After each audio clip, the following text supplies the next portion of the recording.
I'm ready. Great. Good evening, ladies and gentlemen. I'd like to open the Board of Architecture Review meeting at 5:30 p.m. on Monday, March the 13th.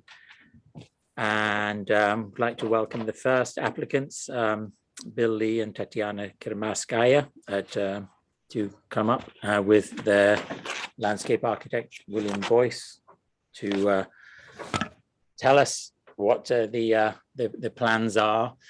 It looks a very exciting and important project, and so we want to make sure that find out what the intention is and how it's going to be done, because it seems to be a very delicate. We're dealing with a very delicate thing. And this, do you want an extra chair? Thank you for that. Should I put it here and face which You is can you? support it here. Yeah, I can. Make sure it doesn't fall, so you can present without parameter. Okay, so thank you for that introduction. I'm Liam Boyce. These are our clients. I was Tatiana Kirmaskaya. Really? and you know, they look to stabilize the edge of the Lake Weewa, where they regularly go swimming. If ever there was a client with the best environmental agenda possible, I would say these are sitting in front of you. The efforts would be done very sparingly so as to, I guess, best maintain the integrity of the slope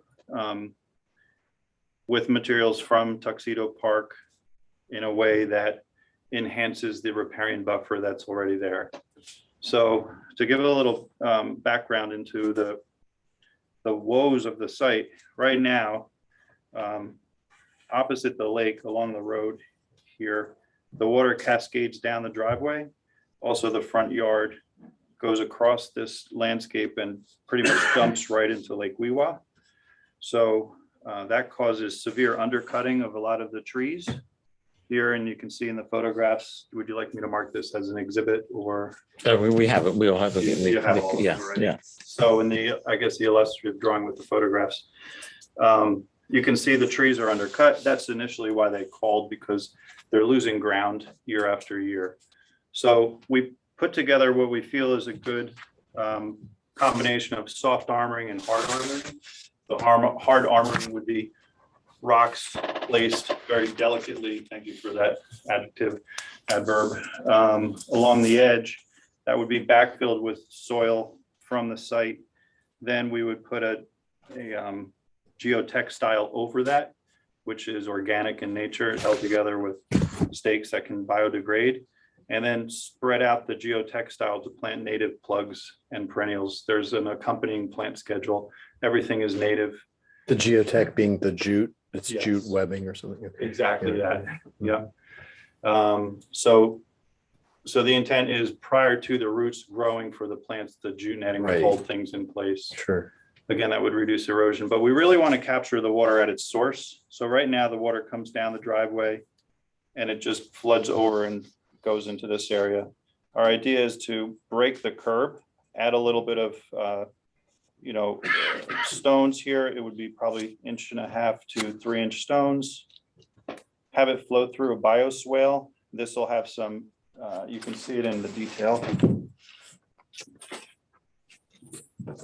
Give you a shallow depression, a little steeper on the sides with native plants. That'll slow the water down. The bioswale also has gravel in the base of it, so it has some water storage capacity. Above that, there's a mixture of sand and topsoil. Well, it's actually compost. The water perks through there and then it's planted. So it does hold some water. Once it reaches its maximum fill, the water will go through like either a scupper or a standpipe with a little kind of mushroom cap over it. The water will go in it, and then slowly it'll be released into the lake, rather than just cascading over the landscape and taking all the soil with it and depositing it into the lake. So this is a way to slow it down. There's one additional thing that they are asking for. They actually use the lake regularly. Right now, there's a little set of steps over here, which is, I wouldn't say treacherous, but kind of small. And the path leading to it is a little, you can see by the contour lines, pretty steep. So what we'd like to do is just add, a little gravel path, some natural steps, gravel path, natural steps, and so on and so forth to the edge where the grade is the most gradual leading into the lake. And then just add some rise steps that'll be just slabs of stone, 4 inches thick, right to the water's edge, because they swim very regularly. That's sort of granite with a rough edge, you don't slip. Very much exactly that. Yeah. Yeah. And very shallow risers, so it blends in and it's as safe as possible. Those will be flanked with boulders and then more native plants. The way the work would flow is stones from the site, other stones sourced from Tuxedo Park could be brought in. We have a very small excavator. It's about from here to here. It's less than 4 feet wide. It has a thumb that could first erosion control measures would be put in place. Then we could carefully hand select the stones, put them along the edge, grade it, kind of work your way from the furthest point back towards the middle and then up and out. And then, on a daily basis, increasing the the jute netting as it goes and planting it so the plants can grow in place and hold everything together. We're not intending to cut down trees. We're intending to save trees. Hallelujah.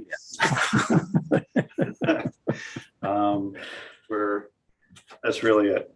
So Actually, we might put in some trees because while going through the property, I found 4 oaks from 8 to 14 feet high, which grows where they're not supposed to be or too close to each other.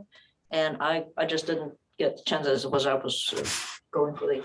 And I did plan to dig them out and replant them. We'll figure out where, but they're just the right size. They're big enough to be meaningful, but yet they're young enough to probably be transplanted. Since 4 of them, even if 2 take out of 4, it's already a good, because they're really nice native oaks. yeah, and they're, of the local genotype. So those are the best, but not having a nursery here in the park, we will be using all these native plants. Both in the rain garden, we have a specific list. And then also the landscape on the slope. The way we would be planting the plants on the slope, and you can see there's red maples, there's river birch, swamp white oak, American holly, just traditional eastern dogwood, and the list goes on. They're literally all native plants. Aronia and Gorgeous. chokeberry. Yeah. And Am I right, others. And we might remove some of the currently growing shrubs because they're not native, invasive, and Chinese. And Yeah, there's be replacing them Phragmites. with native. Oh, yeah. So there's a little Wild Phragmites oats. australis over on by the dock Mhm. here, that cluster. We'd like to take all that out and replace it with bayberry. It takes a little while to manage it. After you take it out, it'll keep springing up. So, Right.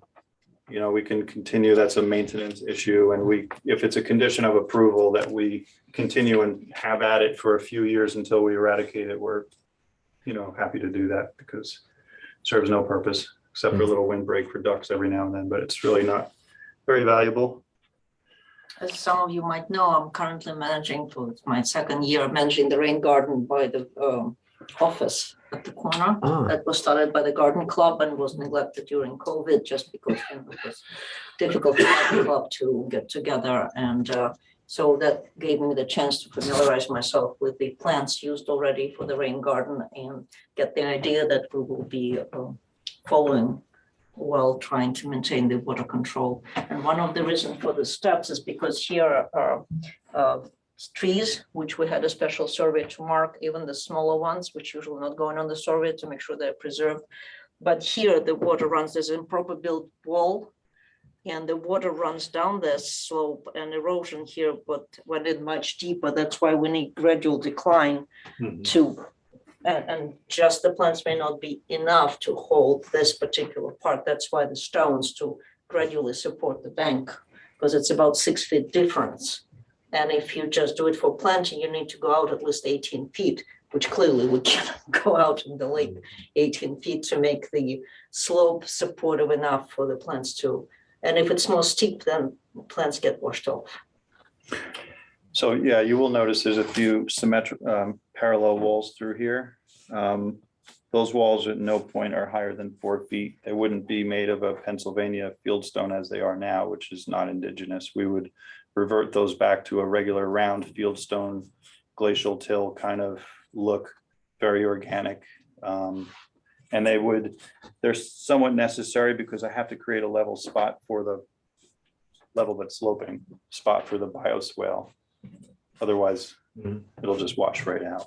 But that's a very important pocket of, and a very useful space for us. For And that so bioswale. the rain garden is at the top level, then the next level and the level below There that, that's probably will be 2 of them two of them.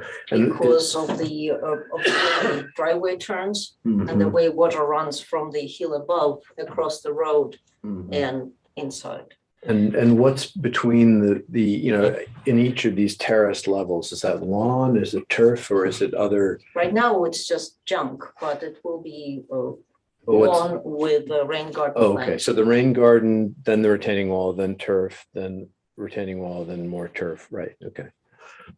Well, we have, Between the levels would be plantings, native plantings. Oh, that's what I was asking, okay. Right. Yeah, the only spot there might be turf is from the lowest good. most wall to the steps. Well, that was sort of what I was hoping, right. hoping you'd say, I didn't- Yeah. but it wasn't sort of illustrated here that I could see.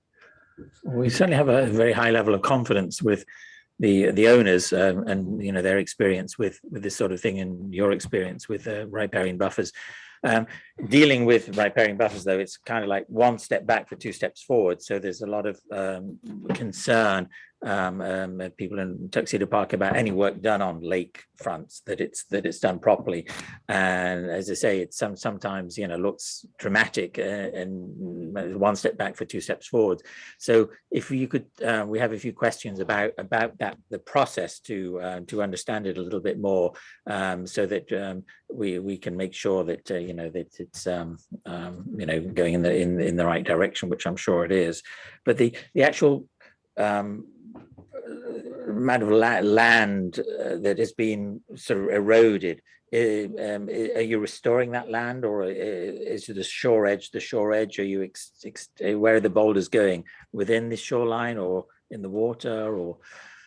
Right along the edge of the water. So we will have to put, with what we're illustrating here, stones in the water. So about, not quite as much as dramatic as an iceberg. You remember when we were kids, icebergs are below. So we're thinking about half and half, given the height of the base of the lake and the height of the slope. If we could put a 2-foot boulder and not a consistent line, it's not going to look like a necklace of boulders Right. along the edge. The intent is that it would be staggered and asymmetrical and look just like, you know, beyond the area that's eroded when we're finished. And how would you access, where's the access of the machinery? So, yeah, we have, the red indicate more or less the stone areas. And we'd have to bring a machine through here, Mhm. past these. We're conscientious about the tree root damage. So we would protect all the trees first. And then our machine that would transport the boulders from point A to point B, it's a Bobcat T100. It can pick up 1,000 pounds. It's about this wide. So it can, you know, sneak through the trees Okay. to where the mini excavator would be sitting with a thumb to swing around, grab the boulder, place it. We'll have men in the water with boots on, you know, positioning, spinning the rocks so they look natural facing out. And again, it wouldn't just be like a line of rocks. That would be horrible. And in work on lakefront property, is there? Yeah, I think I had sent an email to some of the board members, but I think formally we need the trustees to sign off on this as you are. And I'm not saying you're on the list, you're close enough where the village board would not be happy if I let this go through without them at least looking at it. Understandable. That would be the The upcoming. Board of Trustees, I will send them all the plans, you know, and maybe there should be some updates before we send the plans to them. One thing I'll note, if you don't mind, that Sure. 3 of your 4 sheets are all labeled the same L101. So Okay. maybe for clarity going forward, just Sure. number them. Okay.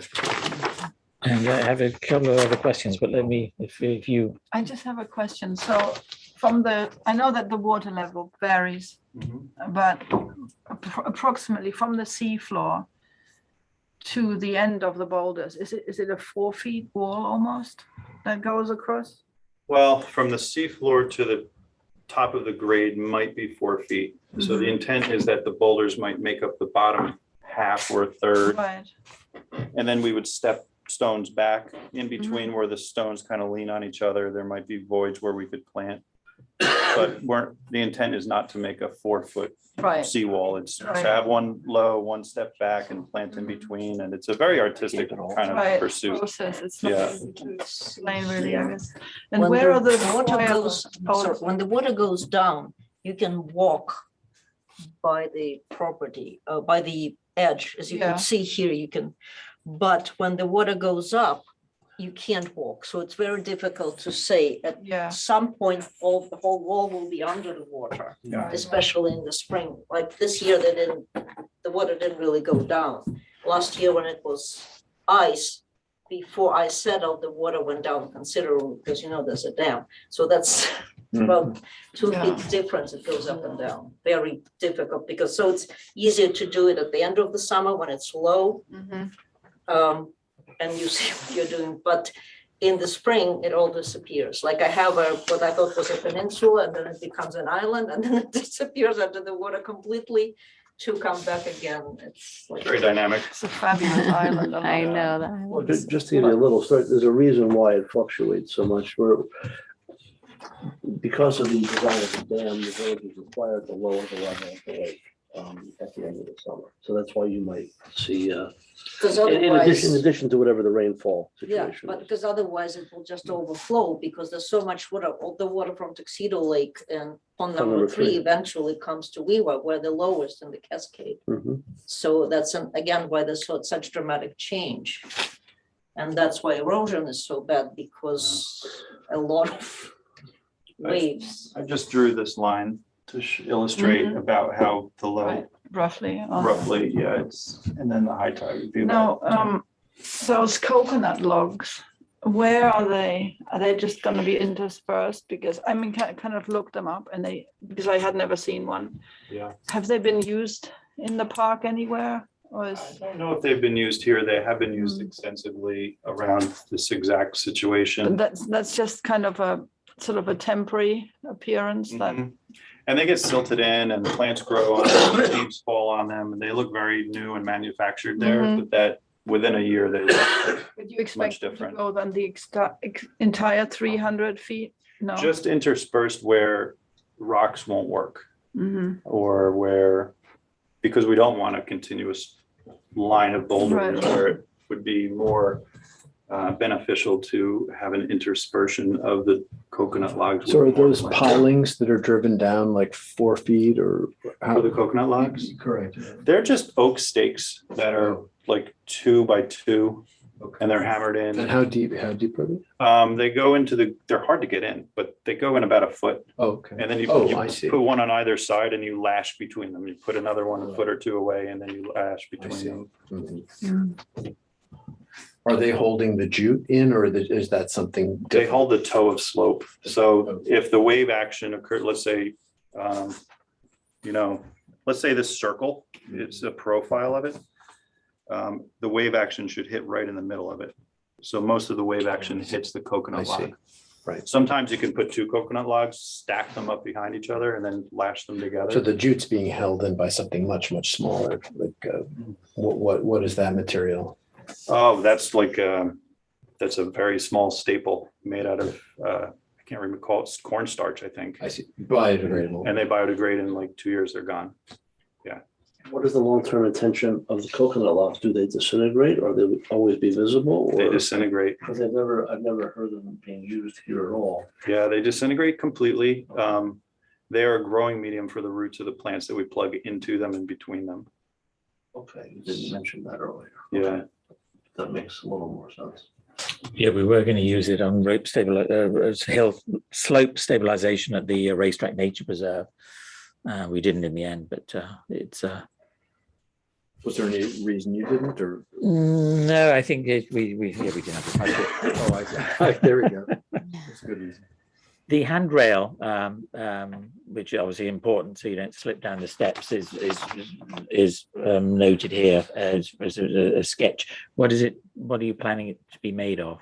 Probably metal to match the rest of these things on the grounds, because the whole thing is built out of walls. Those who visit us, so like at the corner of Weaver Road, like closer to the dock, there's 3 or 4 walls with about this much in between to support. The difference between the road is about, I would say, 8 feet above Yeah. the lake. You know, when you pass the bridge, you can see how much the bridge is higher than the land there. So we're just following the examples of people who built the Weaver Road. And that's the idea. And in several places, we have metal railing, so we'll try to match. As sort of minimal, as naturalistic Oh, as, yeah. as possible, yeah, so, yeah. Actually, we just put 2, I don't know if anybody noticed, because they blend with the surrounding. Mm. And one is gray and the other black, because it was based on whatever lampposts are there, to make sure they kind of like blend in. Yeah, And there's- again, you guys are welcome, sorry, honorable member of the committee, welcome to visit and have a look. I will be happy to show you around. And the lighting, you're not planning on any lighting down there? Okay, good. We do have lighting already on the trees and in the front of the house and in the back of the house. But much closer to the house, nowhere near the water. Okay, But we don't plan any more That's lights nice. there. That's good. There's a really nice iron worker. It's Iron Age stone iron work. I don't know if you've met them, but they have a machine that can ramp and twist piping. That would be follows the, powder coated black. It would follow the steps. And you can drill into the steps and then just use concrete to hold the posts in. We can provide another detail if you'd like for the railing. that would be great, yeah, yeah. But honestly, in order to see this, you need to go swimming in the lake, probably, or beyond that island, because that particular part of the property is not visible from the bridge because of the curve, not visible from the road because it's of the slope. Elevation. And the only place to see it if you are in a fisherman boat, because the people in the swimming club cannot swim that far out because, right. so it's really Mhm. where the steps are. The rest, obviously, you can see, but again, because of the way it curves, it's mostly seen from the water, because even across from the road, across is just way too far out. Mhm. And I looked at how the across, first of all, it's much less steep, the bank across, but those that is close to the bridge has the stone wall built in to support it. Many years ago, I mean, it's. Do we have any other questions or concerns that we need more information for the Board of Trustees? I just have one question. Sir, with respect to the boulders you described being placed at the edge of the lake, is that proposed work actually going to take place upon the real property owned by these applicants, or is that someone else's land? I have to see if on the survey.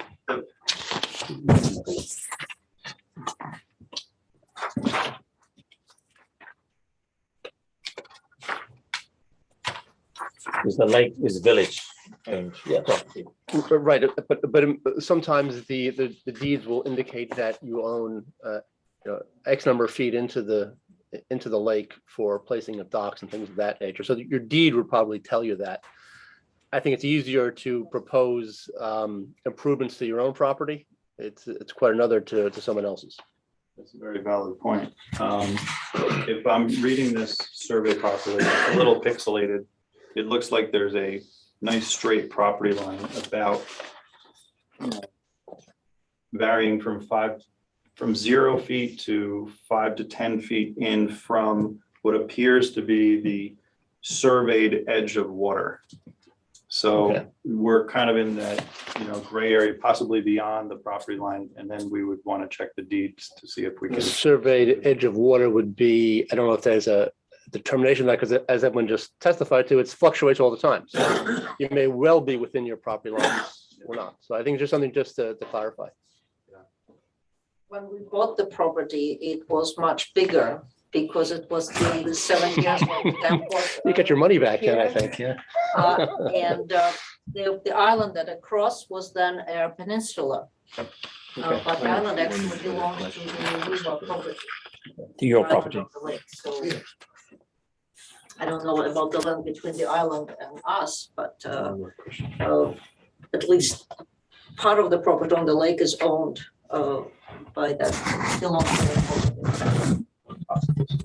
We have the surveyor stake the property line as it abuts the lake every feet or so. So I think the board wants to know, the Board of Trustees and the PAR, and I would like to know where exactly is the line. Yeah. So the trustees know, what's going on. I think from the information we have, it's difficult to tell. Yeah, it's not clear on this plan, unfortunately. You have a question? Oh, yeah. So just in general, from where I sit, this is really thoughtfully conceived and executed as far as it goes right now. I had one rather fine bore question, which is, partly a visual matter too. And I appreciate what you said about not having a line of stones and to sort of alternate and recede and break it up, et cetera, et cetera. One question I had, because I was looking through your list of plants and I didn't see any grasses that were water grasses or, for example, cattails or reeds, indigenous water grasses that would also presumably be helpful to the riparian buffer. But I wondered if you had any thoughts about that. That might be very helpful to contribute to that breaking up of the visual. Yeah. I could see bulrush being. But an cattails appropriate need to go outside because part of what will be planted up above the jute Mhm. is at least part of the summer above water, Sure. and cattails would not survive. But No, no, we of do course, have- but I was looking at, We do for, have cattails currently at the property at the edge okay. of the dock Yeah. and some yellow irises Mhm. grow in the water. Sure. So I was like looking at the them flag iris. to maybe move them because they already grow. And also at the island, which we own and pay taxes on, a special school tax, it has cattails that could be Broad over, yeah. propagated. No, I wasn't talking about above the jute. I was talking about in and among the Right. stones Yeah, where that- they are intruding into the water, if that proves to be viable Yeah, legally. and it's just, it will be the same cattail that already grow in Lake Mm. Weaver, not brought from outside. And so what might be worth exploring is that what are good sort of ally plants to cattails, that, sort of cattails plus what would provide a really good environment for various species, et cetera, et cetera. Water lilies.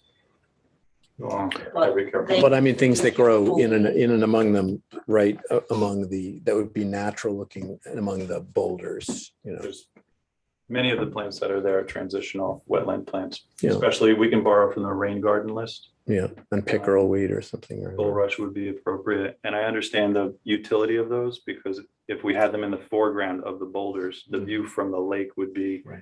broken Well, up. also, if you're getting rid of the phragmites, which is a really smart idea for all kinds of good reasons. Yeah. But you said even those, not indigenous as they are, did serve a purpose for the mergansers or the ducks. And so you might find that Yeah. the bulrushes and the cattails might do the same. And one of them, yellow aquilegia, that grows in the meadow. And I already have some on the property. I grow them from seeds and milkweed, both swamp milkweed and tall milkweed. They're two different species.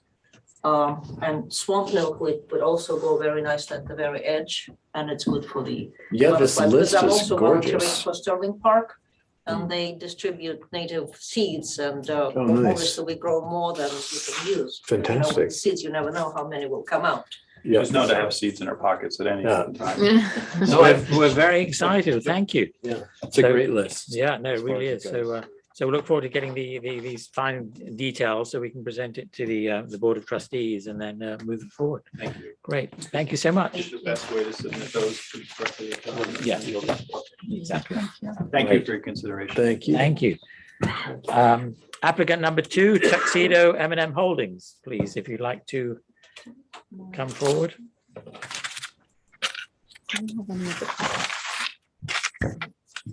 Extra. Oh, for this one?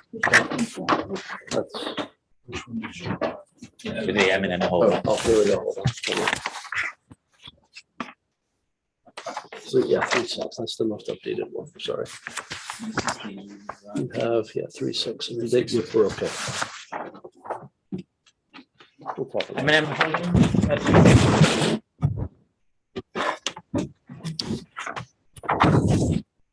Welcome back. Thank you. Good evening, board members. Good evening. For those who don't see them. It's always a pleasure. So could you tell us what you've added, what changes since the last meeting? Well, we took to heart your comments, which we thought were really, really helpful. And have revised our presentation and our design, which I'd like to share with everybody. I don't know, John, did Peter send the revised design to you, or is that the old one? 3/6. Yeah, it should be the one that was delivered. Okay, yeah, 3/6. Yeah, to Michael. Okay. So just starting with, not the cover sheet, but the second page. We've added, color to the presentation to indicate the different materials. And like the driveway, will be a gravel, which you can see in the photo document on the page behind that. Because we'd like to have a very kind of permeable natural surface. And then you can see grasses. It's about the same as a. Yeah, it is. And it varies, whatever Yeah. goes through the sieve, but Just enough that it won't stick in your shoe and ruin your floors. There you go. Right, yeah. That was the It's a- measurement, because I've had this problem. Well And thought and we through. found with driveways that the smaller gravel kind of holds better, where the big gravel gets kicked out by the car. So the bigger gravel is more for pedestrian areas. Mhm. And you can see that rendered around, out beyond the pool and beyond the house. And then we have, we got rid of the bluestone and we're doing the stone paving. Granted. Right. Suggested. Right. Which is, more consistent with what happens in the park. And the site plan has evolved somewhat, but it's essentially the same. And we did change the material on the roof of the garage from a standing seam metal to the Ludowici Celadon clay tile, Same as the rest of the. same as the rest of the house, to kind of make it more uniform. That's cool. Yeah. Yeah, didn't think we could do that, but found that we could, so. How do you think will it look brand spanking new, or will it look? No, quite different, it'll tie in over time. Like Right. it definitely won't match day one, but over time with weather, it will start to tie in. Right. I used to do a lot of work in a historic district in Queens, New York, Forest Hills Gardens. And we used to use a ton of this tile, Yeah. and it's remarkably consistent, Okay. and it's remarkably expensive. But we wanted to. I'm sorry, We could go Michael. to the standing seam. Also, you don't, the garage that you can see, the lower is to the left of the house and then on the right, but you won't see the roof of the house, so you won't see it right next to it. Because the Right. roof is up so high Right. that you won't see it. Registered. And the other one's enough away that you really won't have a clash. Right, and so in the site plan, it's really a diagram that is not seen, but it's a good discussion tool. But the real kind of aspects of the design that evolved were in elevation, which is what we talked about last time. So this third page are updated images of the material. And one of the most important is stucco color, which is like a taupe beige stucco, and a sample is on site currently. Yeah. Where is that? Oh, I'll have to have Peter highlight it for us, because I haven't seen it, but Peter's Okay. seen it, my assistant. And we'll identify on a site plan and get it to John, where you can go check these materials out. And like these stone veneer walls were also mocked up on site. We saw those. Yeah. So we'll get you a key plan where you can go back and take a It's look on at the front everything. of the house. I mean, we did it right on the On the- garage side. Yeah. Yeah, I was told there were samples on left and right side of the garage, different things. Yeah. I think. Okay, but the materials have evolved and kind of refined since the last presentation. Well, we changed the color, which was the suggestion, I think, that you made, Rob, to more of a sand. Oh, was it? Okay, It was Yeah, lighter. It was white. It was lighter. It was white. Yeah. Right. The warmer color. And it is the We've already- cementitious stucco. It's not the styrofoam stuff. Right.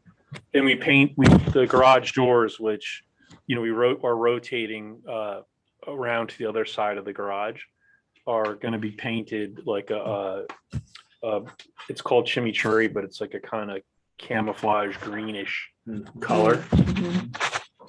Is this a good I love that representation of it green. or not? I think this is kind of grayed out a little bit. Right. Lost some of the hue. It's closer to the tile. Yeah, That's what we okay, try to that's do is match the tile. Right. Right. If you go to page 4, you can see the revised inspiration images.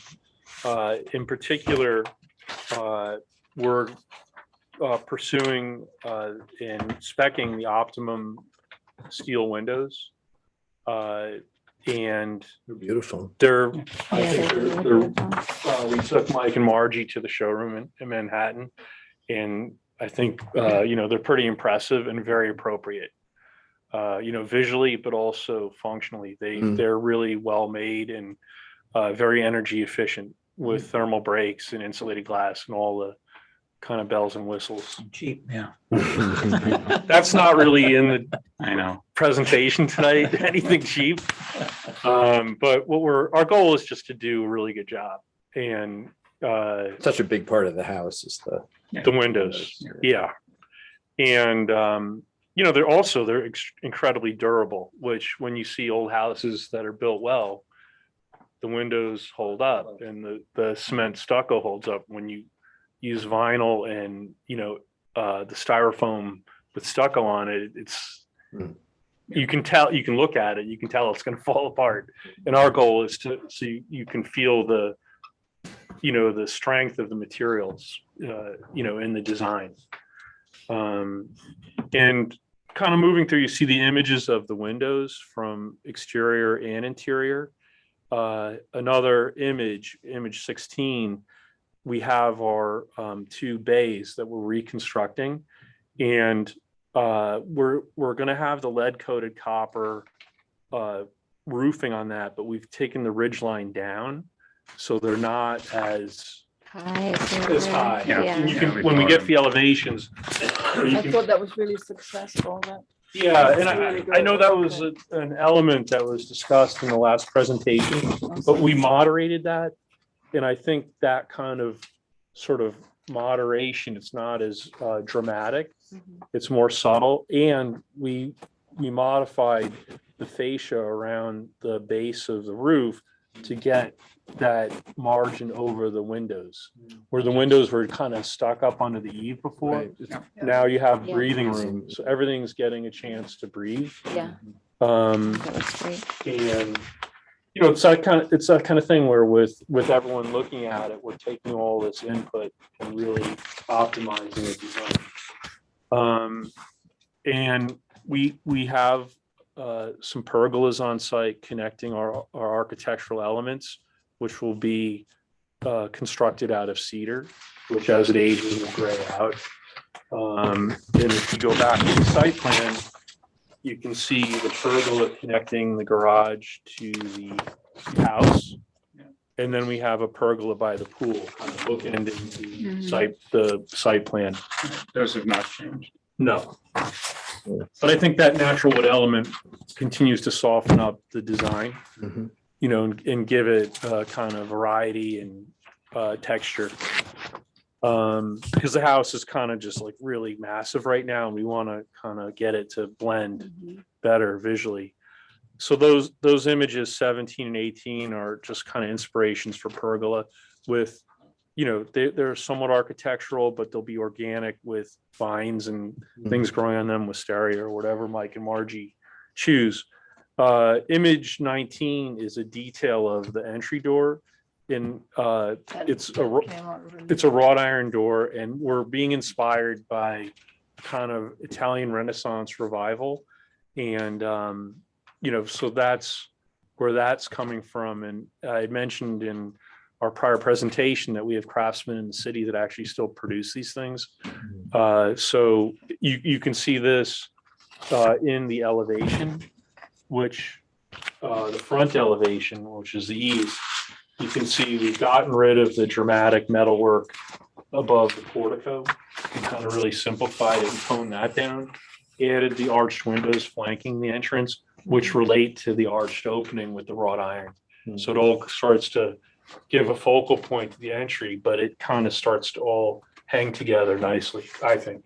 But so I think it's going to be a really kind of nice entry sequence, which to us, and when Mike and I first visited the site, the sequence of entering the property and getting up to the house was critical. And the original design, when it was the Juilliard Mansion, was incredibly well thought out. And then in the redesign, it was totally ignored. So you ran right into these ugly garage doors, whereas the Juilliards had you kind of visualize and visit and see the whole property and then end up at the house. And that's what Mike and Margie are trying to recreate here, like experiencing the property and then getting to the lake as kind of the culmination of that sequence. Can I ask you a question while we're talking about the sequence? Sure. These sort of columns, sort of rectilinear with a little inset Yes. offering.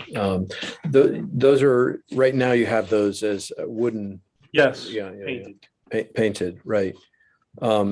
This is just a question, and it hurts me to even ask the question. No, it's okay.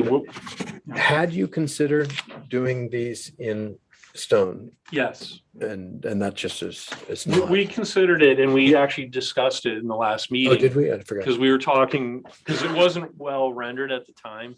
And we were talking about, is it stone? Is it stucco? Is it wood? And also discussing the antithesis, if they were circular. Mhm. And we landed on the painted paneled kind of columns Mhm. that will mimic our pilasters in other parts of the house. Mhm, mhm. Because on the And elevation, pergolas. right, They're gonna mimic the pergolas.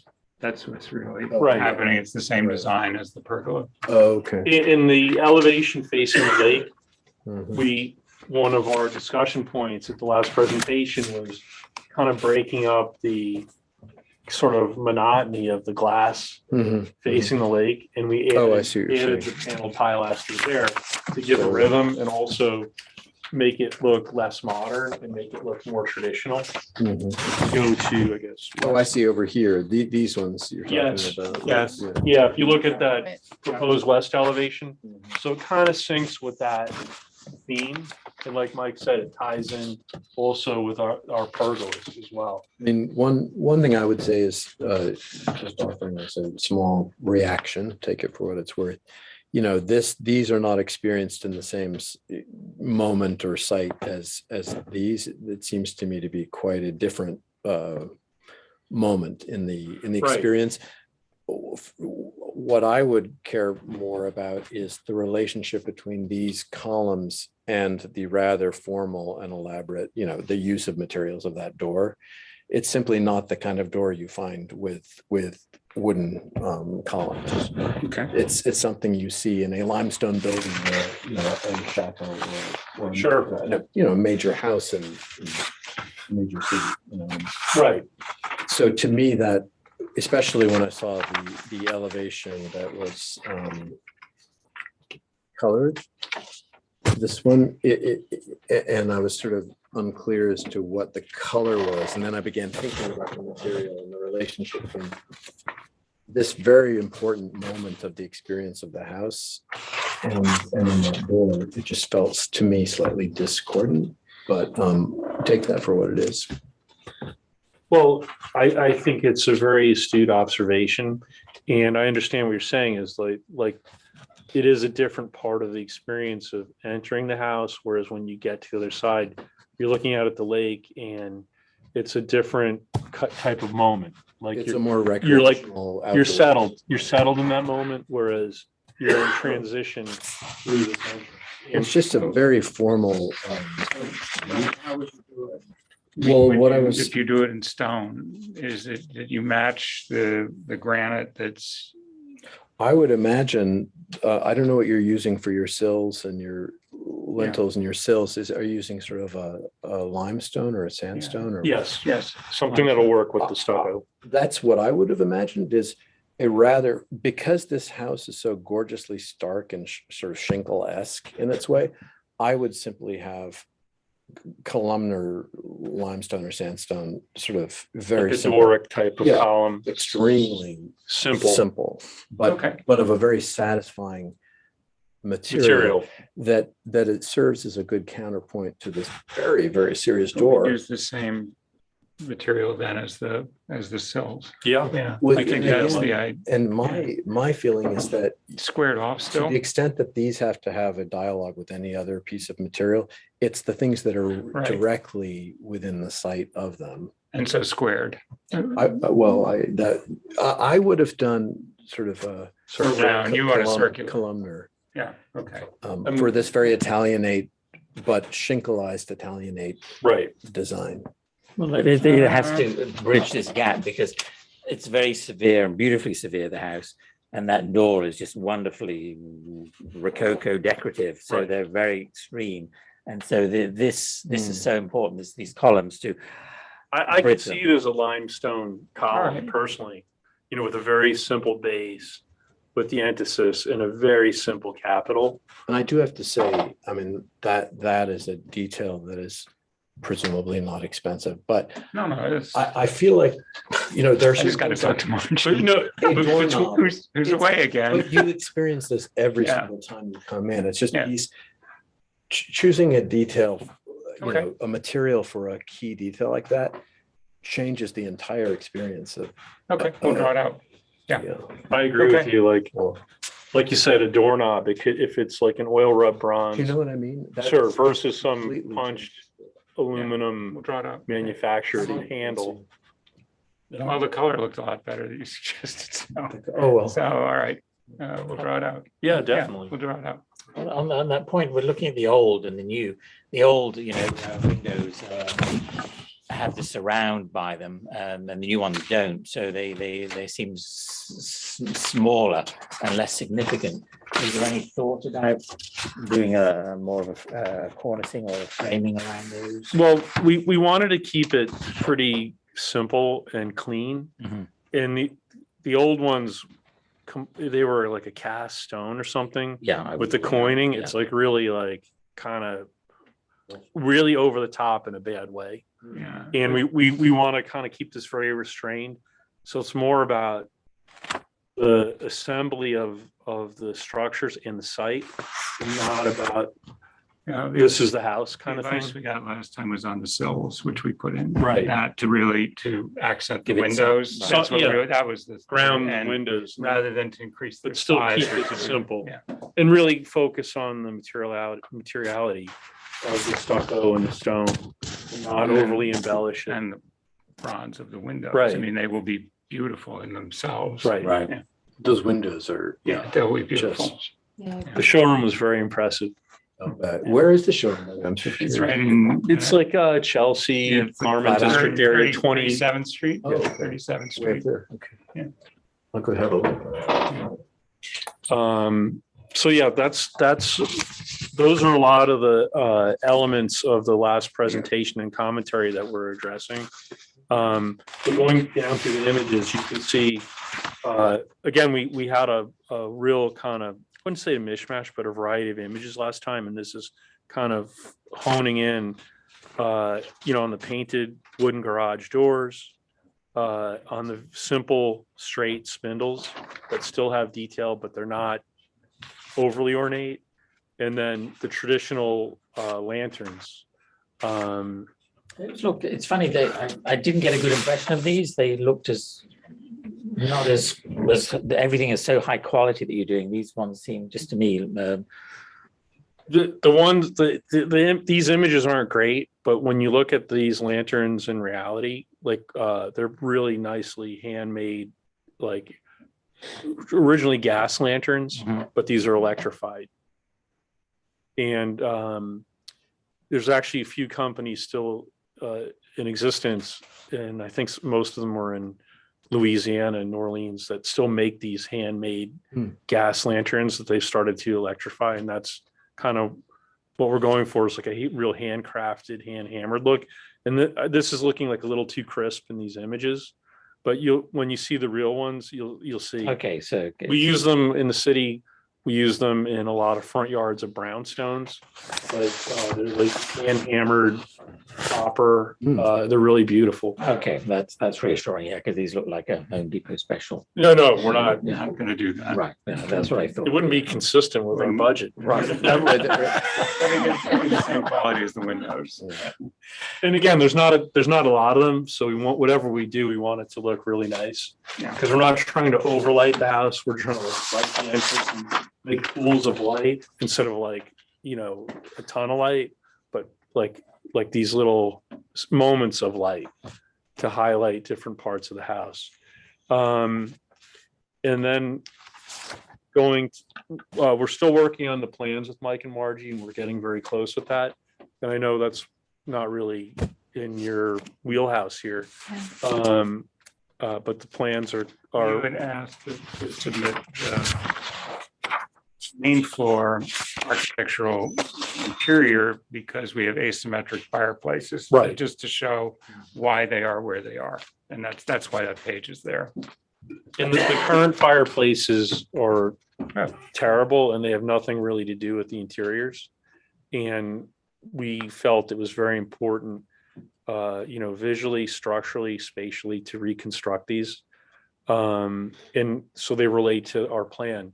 And we did work out the plan as part of developing our elevations, so they were consistent.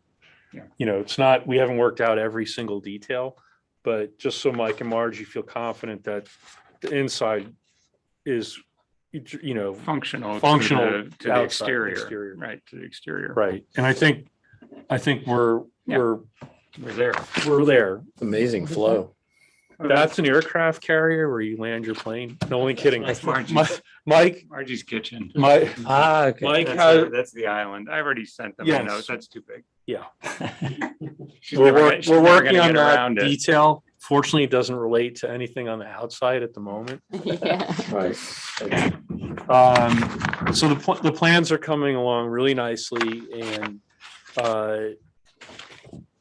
going to the elevations, you can, a lot of these, the topic we discussed last time, we've addressed, we've studied back in the office and with Mike and Margie in presentations to get it, everything in the right balance and proportion. So, the entrance sequence, we'll definitely look at those columns, but we're really happy with where everything else is landed, with like the garage doors, the lanterns, the railings. And then moving to the west side of the house, which is visible from the lake, those elements of the bays where we reduce the lead coated copper, and that's a very dull gray copper, not reflective, so it won't really be an impact on viewing from the lakeside. And adding the pilasters between the main floor windows and kind of really giving a rhythm to that. And that area is covered also by cedar pergola. And in 2D, it looks like the windows are up close, but in reality, considering the proximity of the bays and the facade, those windows are actually set back. So they're really kind of tucked in to create a really kind of outdoor space, which feels like a room for Mike and Margie to view the lake and entertain on that terrace. Yeah. Yeah, I mean, there were, It's mostly been tweaked based on what the commentary we got at the last Right. meeting. That's really, there aren't significant changes. Yeah, it's like fine tuning, really. But look at this. Oh, I know. What you bought. Yeah, yeah. But that whole staircase thing, like I said, it was, I had Bill remove it because it was dangerous. And, it was a real contraption. So just kind of peeling back the onion and then kind of starting again with this side was critical for us. Because, again, it's all about the location and the lake. And the other thing was just didn't relate. And then going to the north elevation, which you really won't see this because of the proximity of the garage, but just for context, you can see how the chimney masses have moved. And you can see how the rusticated base will kind of hold the stucco facade with our optimum windows.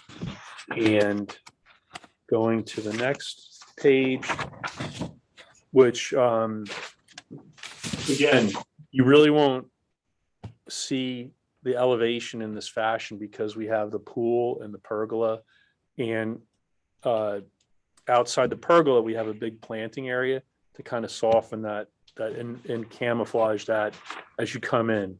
So it steers you around to the other side of the property in the entrance sequence. So that becomes like this kind of hidden oasis.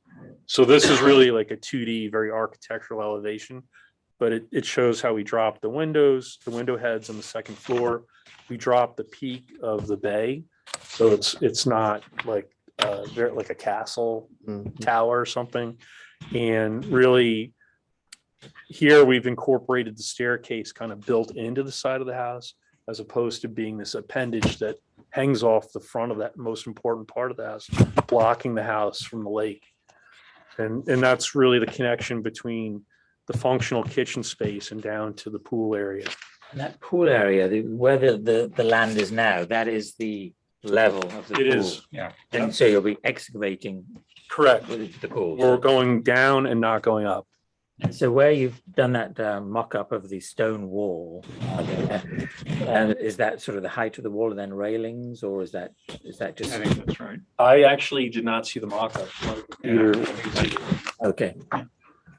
And we have It's consistent with the height that where the retaining wall goes across. right. And you'll see in some other elevations in the renderings, we've moderated some of that stuff. There is no change to the back of the house elevation Mhm. down to the lake. It's just a new wall. And then what we're really doing is going back from the lake by removing those stairs and that. And then on that level is the pool level, but we're not going anywhere from that level. Right. And that's the same level that currently is the driveway entrance to the garage. Correct. So the grade is the Same same. level.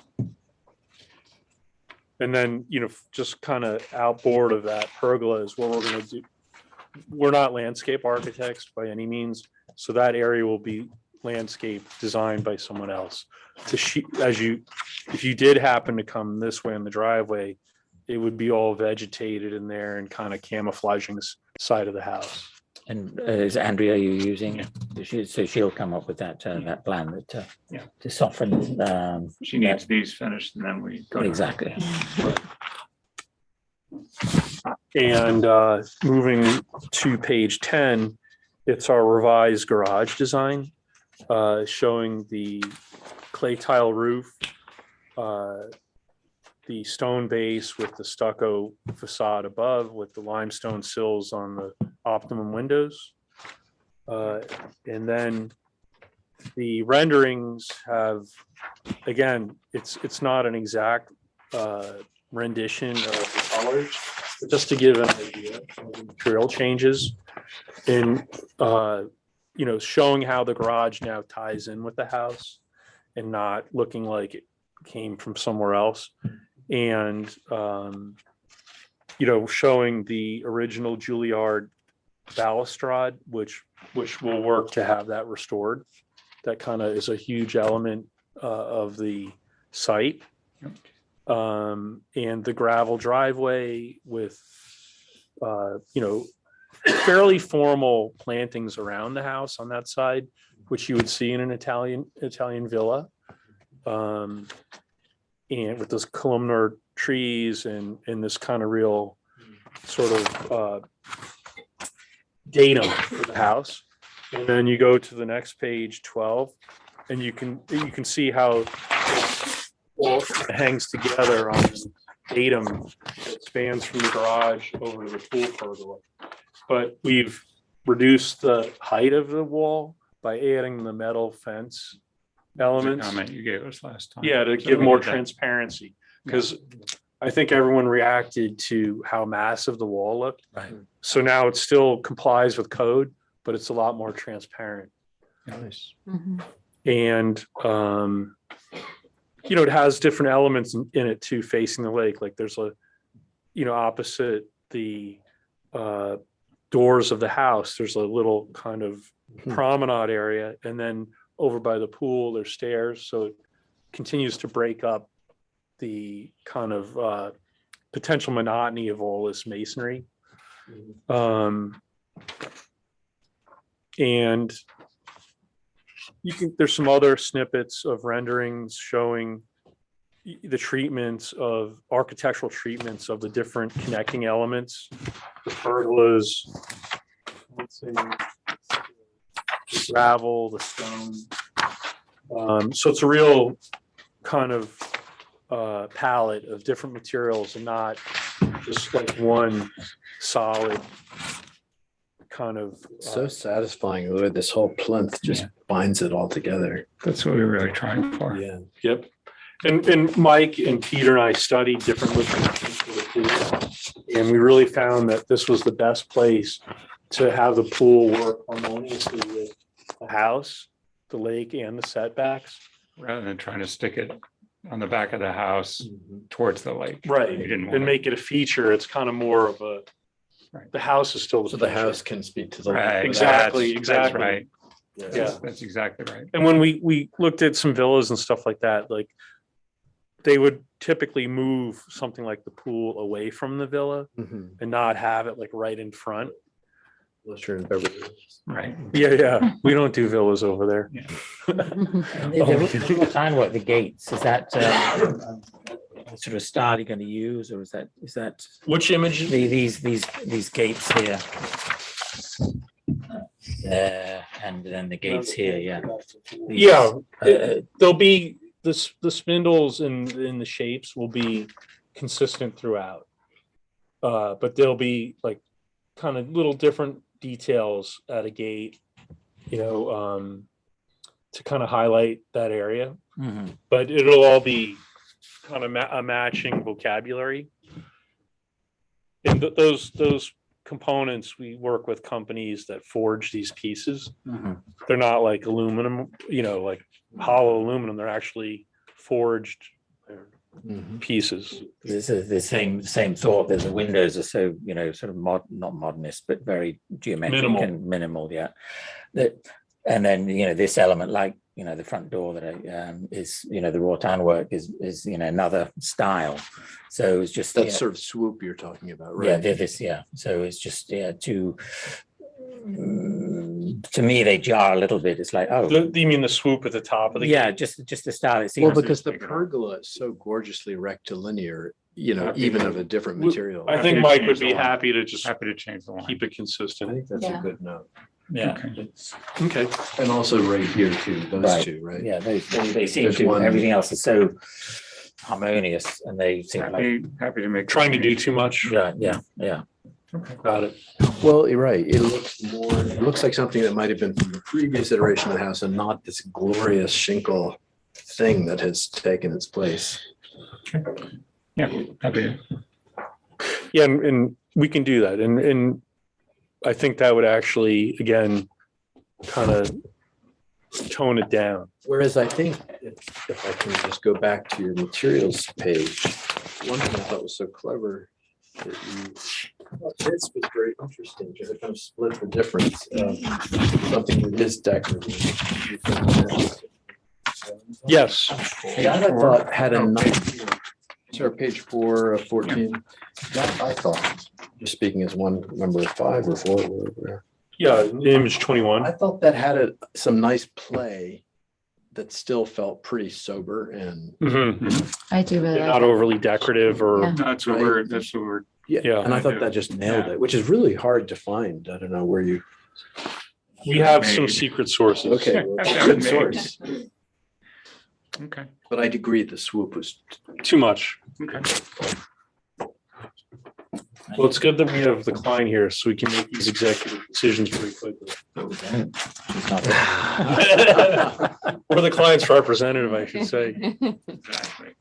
Do you have any other thoughts, comments? What's in the bottom window here, like in front of the pavers? What is that? That is also optimum window system. Okay. And that is a room that serves as like a pool house room. And the center section opens up like French doors. But then it can open even further to really open up. Oh, to push them fully. to the Yes, side. yes. Yeah, that is not a room for the winter. That is basically gonna be the summer. fall. Summer, fall, Open right. it up and. so that- Entertaining room. Yeah. So you can eat outside and things like that. And you- Is there an overhang of it, or what is that? There is a slight. Slight. There's a If pergola. you look at the page 5 of 14, you can see that slight overhang. See the doors in swing, and then if you want, you can, there's a mechanism where you can fold them back even further. You can really open up the space. Oh, I'm sorry, I'm on the wrong You're level. on the wrong level. Yeah, but there's It's on do you have page that plan? 7. You can, well, 7 just shows it as a line. But there's a projecting pergola. Coming out like 4 feet or 3 feet. Yeah. Yeah, 36. yeah, that hasn't changed from the last one, but it's designed just to, Yeah, I think I'm just noticing it more because of the coloring. Yeah, breeze Yeah. somewhere or something. yeah, exactly. And again, it opens like a French door Mhm. for everyday use. And then when Mike and Margie are entertaining, they can open the whole assembly. And it's a feature that Optimum offers. It's like a porch without trying to build a porch. Right. We didn't want to build a porch. So Right. So it's it's a porch. Excellent. It's coming on. Yeah. So the columns and the gates. the metalwork simplified. I just ask one. Sure. You mentioned you're restoring this beautiful old banister. Yeah. Yes. You're not replacing it now? We're gonna, No, it's actually in good shape in a lot of areas. Exactly. We're trying to keep it. Because it, Try to keep as much of it as we can. I can give free advice on how to preserve it. If you're would interested, I be could great. come up We with a love free protocol advice. for your craftsmen on how to do it. Okay. Because it's really spectacular. And so I'm super excited that you said restore. Yeah, I mean, that's one of our goals here is like the boathouse was like kind of little mini project for Mike and Now it Margie. is, isn't it? And- It's restored. It's, You've already finished the boathouse. Amazing. yeah, it's the vestige of the original Juilliard design, which was amazingly designed. And like the stonework that's still there is incredible. And, you know, it's this very primitive, but really well done stonework. And the balustrade is Yeah, I go amazing. there. I would go past that every day. I Yeah, love seeing it. Yeah. Yeah. Gorgeous. So we're trying to preserve as much as possible. That's Like 5/8 of the balusters are okay, and some you actually have to replace in kind. Yeah. or Yes. Cedar Have to or do that. whatever you're. And there's some techniques where you can We think use it's the still restored. consolidation and the Dutchman repairs and stuff like that. So you already know it all. I know a little bit. I do a lot of historic preservation work in the city. Fantastic. Yeah, it's one of our kind of fortes because it's a big thing in the city is preservation, which it's a shame that there's not more of it, but we've learned a lot of techniques about how to maintain as much of the original fabric and material as possible and then supplement it Yeah. That's what we have in our design guidelines. Yeah. Identify, retain, preserve. Yeah. So thank you for that. Fantastic. And thank No, you that's for, brilliant. this So update. exciting. So I would like to order my windows. What do I need to do to order? We have two changes that I Yeah, was because a asked long lead for. time. And I'm happy to make those changes and commit to them. What do I need to do? It's an architectural element that the bar has to be on board with, and I think you are, but think it's we your are. call. So I think, I think we could make a motion to, And I'll the, make some changes and resubmit. are there any of the details we're missing? Or- The other thing I was gonna mention is, as we get closer to approval, we should just have a material spec book for the architectural. so element. there's a model, then there's a color here on 414. We can provide specs and even shop drawings. Those aren't. Yeah, so we have a high level of confidence with this project, so I think we can do an option to approve it on the condition of these specs and these modifications, and then the landscaping plan from Andrea. Do we have a particular page that specifies the windows, the design and the material? Yeah. 414. Number item 15. So I'd like to make a motion to approve the plans for 36 East Lake Road in Tuxedo Park, and pages 1 to 14 with the specific windows. 4 of 14, item Item 15. 15. Yeah. With optimum architectural doors and windows model RTS-430, color Rella Espresso PCAT 24110. And with the addition of the modification to the gates and to the front entry columns, which will be made of the same limestone. At the sills, yeah. Yeah, the Yeah, limestone. matching to the sills, the limestone that are going to be Columnar. columnar. Correct. Doric. Doric design. Doric finial, and we will get specifications, a spec sheet of the all materials and colors used, and there will be a landscape plan submitted. That should be part of the second approval. I mean, Yeah, we want, it's gonna take some time to do the landscape. it's Why approved- don't it's we approved- approve the approved- windows? Approve the windows, Yeah, I Yeah. think the so. resubmittal of the changes that they've Yes. discussed. Sure. With your stamp. Got it, John.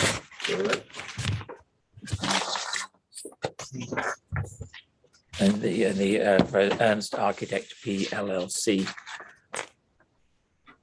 And do I have a second? Wait a second, John. All in favor? Aye. Aye, we have unanimous approval. Great, Thank Thank you you very so much. much. We really Thank appreciate you, it. guys. Thanks. It's an exciting project. All right. Now, the landscape plan is gonna take months to do because there's a very big property. Most of it, we've told you, is gonna be Yes. natural grass in the bowl and then the natural grass coming out to the lake. And there'll be formal stuff near the house. I think what we, With any project of this magnitude, obviously the landscape is going to happen towards the end of the And, project. right, but we'll So have plenty of before- lead time. You have plenty of lead time, you have plenty of time to put that landscaping plan together. Okay, so I don't have to wait to start the project to No. do the No, no, landscaping plan. no. Okay. yeah, no, but you know, but yeah, the same thing, if to get like we've done with beautifully with this project, if you want to come with the rough ideas of what you That's want, what we'll so, do. yeah, and then we We're gonna can get her knock and it on the they'll head. come in and then, right, Yeah, okay, Sometime a this very summer- good process. sometime this summer, Yeah. send us a draft. Appreciate it. thank you. okay, Great. great, Hey, really thank you. appreciate it, thank you. Have a good night. I'd like to welcome the Devereaux.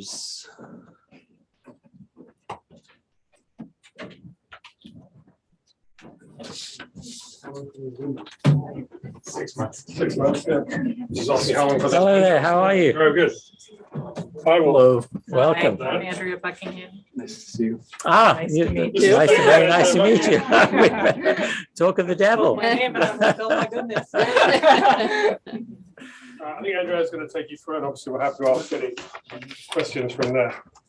So Guy has already been approved for the deck modification that he did with the stone columns. The only change that we're making to that original plan is that the steps the architect had shown the steps going straight down, but we're gonna create a landing midway and bring it to the side so that better traffic flow. The grade existing from the bottom underneath the deck, which is now enclosed with probably and rectangular. You can see in the picture here, the grade sloped down very, concave. So we're splitting the difference and we're going down 3 steps between the second and third column to a small patio that will have a fire pit table, a built-in stone bench. The stone will match the stone on the columns of the deck. And then there will be a 7x13 raised plunge pool. It'll be 18 inches above grade of the patio, which means that it's the same level. The top of the pool will be the same level as the walkout terrace underneath the deck. And then there'll be stepping stones, 2x2 thermal bluestone stepping stones that connect to another small bluestone paved area just for 2 chairs for the plunge pool.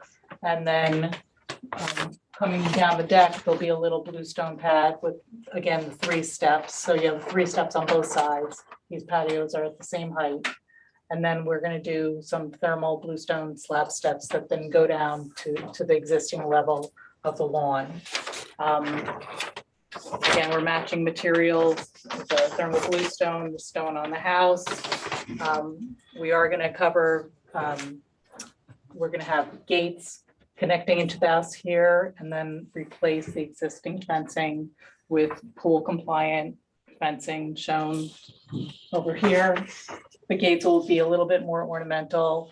On the little side porch that's existing, there's lattice, so we're gonna match that, make sure it's the small size that's pool compliant. And we'll have another gate here. So you'll have a gate on each side and then it'll be tied in to the rest of the fencing around the property. I'll just add a couple of things. All the pool equipment is actually going to be inside the house. We're lucky enough that the boiler room happens to be sort of here, and there's quite a lot of room in there, so there'll be no equipment, noise, etc., outside, which is obviously a benefit for everybody. And just in terms of that, I think it's probably almost 5 feet as it goes down, so the amount of excavation required for the actual plunge pool is going to be pretty minimal. Yeah, it almost sits on the existing grade and Yeah. then we're splitting the difference between it being raised 18 inches, above this sort of intermediate level. And then the slope. So between these steps, there'll be a planted slope that wraps around and connects on both sides. I actually have a landscape plan. Yeah. So what is the height, if you're standing in the garden facing the house, what is the height of the plunge pool you see? What is the biggest sort of It's height? The top of the plunge pools is the exact height as the terrace underneath the deck. The underneath terrace? Yeah. Okay. Yeah, So it it's- really it's- is nestled It's in. 18 inches up from the Yeah, patio, you so it's only just, see 18 inches it's just because. so that you can sit into the pool rather Right. than Right. pull a hamstring getting into. But, obviously we're addressing the landscaping and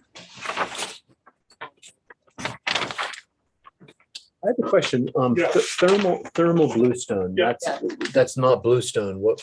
or- well, it's It gonna- is, it's it's just just the treated, finish right? is Yeah. a little bit, Oh, okay. has a little texture to it Oh, and I it's see. pure blue as, it's, Right. we're not using like a full range color. We're just Right. using, It's already been installed underneath the patio Okay. by Bogart, and it looks beautiful, and it's. It looks like bluestone. It's just. Yeah, just yeah, oh, totally, bluestone? absolutely. Yeah. Right. It's almost like sandblasted bluestone. Oh, I in a see. way. Okay, got it. So it has a slight, like grit. Texture. but it's Non-slip not- surface. Yeah. basically. Correct, Yeah, yeah. correct. Smart. This one. So planting wise, right now it's all been just mowed grass and we want to create some beautiful garden spaces.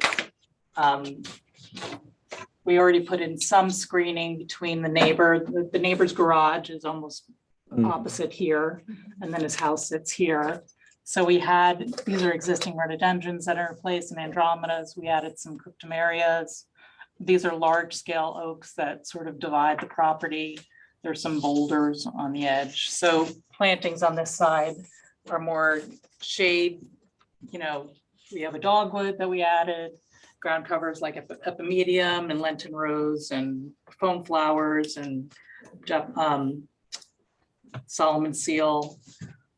The areas adjacent to the underneath deck, I went with some low oak leaf hydrangeas, ruby slippers with some Japanese forest grass and some penstemons, some Amsonia. There's some iris for a little texture by the steps. And again, this is a planted slope. There's some alliums, stackies. And then this little corner here is sort of a little more shady because of the existing evergreens at the bottom of the driveway. So I have a Tokyo Tower fringe tree, some low creeping cephalotaxis, and then some more ground covers. There's more Amsonia, still these carex. I used a lot of carexes. And then the corridor over here, I'm adding a lot of native plants and ferns. Because Sorry, again, the corridor, that's the stream. That's a that stream, Yeah. correct. comes through. Okay. right now, again, it's all just grass. Yeah. So we're directing the water. The water naturally is going to be coming through here. Now we're going to have this great filtering system of all these perennials, you know, as opposed to having just the mown grass to the edge of the existing rocks. We're going to replace, there's a small wood bridge that we're going to, Which I think was from Home Depot. we're going to get a big 10-foot long piece of bluestone to Gorgeous. sort of bridge that. I'm adding, there was a cherry tree here that we saved, but I'm adding some sweet bay magnolias. There's red twig dogwood, there's cephalo, the sugar shack. So I'm trying to really beef up, you know, the filtration, make that a really pretty riparian buffer as opposed to what it is now.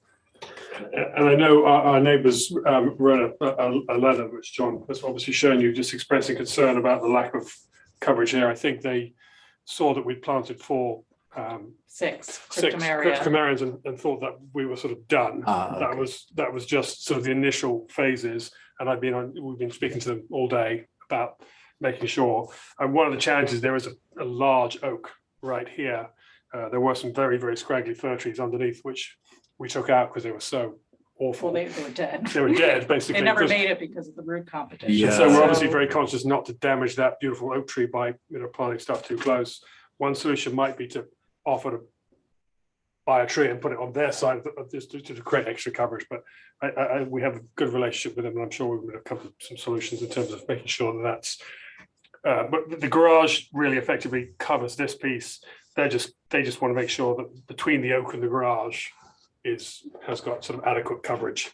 Which, So Guy, did you feel by the end of the discussion that you did sort of come to an agreement that was yes, satisfactory? and I think the key thing is our interests are completely aligned because we actually want some privacy for the pool as well. So and it looks particularly sparse right now in the middle of winter, and you know, nothing is there right now. So, and they have actually planted 3 quite large trees slightly further up the bank, so that. I mean, obviously, because their deck is the key, you know, they're looking across from their deck, Right. and there's quite a grade difference from their deck to there. So we just got to make sure that, you know, the combination of their trees and our screenings do the job. I think the other Yeah, well, neighbours as well. that's exactly what I was gonna say. Go ahead. Go ahead. Well, Oh, the ones here? Right. yes, because of the height difference. Well, I they thought it have might some be quite a existing challenge. hemlocks. Well, they're They- much lower. Oh, this is the swerbles. Yeah, they're much Oh, lower. I'm talking They about the are much higher lower. one. You're talking about, Oh, Yeah, you're talking about this gentleman here, the varlets. where are they? I can't see any. Oh, sorry, yes. You want, but if you want to come from our, because the privacy you should worry about is from our place. No, I know, and Feel yeah, free to yeah, and do whatever you yeah, and we I'm trying to, it's from over here, Across right? the Yeah. street. So Yeah, that's we've right. done some planting so far, but there'll be some more planting as well. Oh, as you say, right now it looks completely exposed, but But what do you have in mind that could, I can't imagine anything going quite as high as that. Oh, over here? Mhm. We added some osmanthus and then some Nyssa sylvatica trees because I'm trying to create a sort of a two-level privacy with a hedge and then the native trees. And then we had put in, some Oriental spruces. Unfortunately, we have replacements because it was put in the end of June last year. Right. Just because of timing. And then we got hit with the drought, and unfortunately with his house construction, somehow the water irrigation system was turned off, so. We're about a 50% survival rate last year. But you do have we it. A lot of native ferns underneath there, but, just because it's a tight area, you have the road and then it drops off very quickly into his property, so, I was trying to sort of create more evergreens on the side and then have this two-tone, because when they're outside, during the summer, the osmanthus and then the wildflower nissas will give them the privacy that they, That's important. And from the swerbles as well. From the swirls, there's actually a decent amount of good sized trees between us and the swirls. Yeah, there's a row of hemlocks. Unfortunately, there isn't anything on the bottom. So I did a lot of leatherleaf, viburnums and things like that to try to fill in that lower level, But there's a lot, there's a lot of trees in there, there's a lot of brood competition, Right. so And they kept the it's leaves. tough to, The leatherleaf viburnum, they kept the leaves over winter, or yeah, okay, good. they have. Some of them. And do we have any questions? There's one about lighting. Because I think there's. Do you have the lighting at the moment on a time system? Because it seems to be, or does it go off at We night? don't really have any lighting right now. Yeah. No. Okay. I think they only have lighting on the outside, the exterior doors. Yeah, but and they're not, we are planning to just do very subtle down lighting. There are cheek walls on either side of these steps that will build in small, round. Yeah, and on the underside of the seating where the bench is, we'll Yeah. probably put some. So little- everything's going to be very subdued and downlit. Just when it's in use or at all times? No, just when it's in use, Oh, I and it won't be on a timer. It'll just be, as and when we use it. And the same, we already did this with the deck. We don't have any big lights on the deck. It's all going to be down lighting. There are some nice lights on the side of the house, but in terms of, there's not going to be a big sort of lantern on top of the pillars and so forth. It's all pretty much those under, sort of almost like step lighting. Do we have any people on Zoom that have any questions or comments? No, there's nobody. on Oh. Zoom. But I had a extensive conversation, which actually John saw the emails, and John, if you agree, it looks all pretty.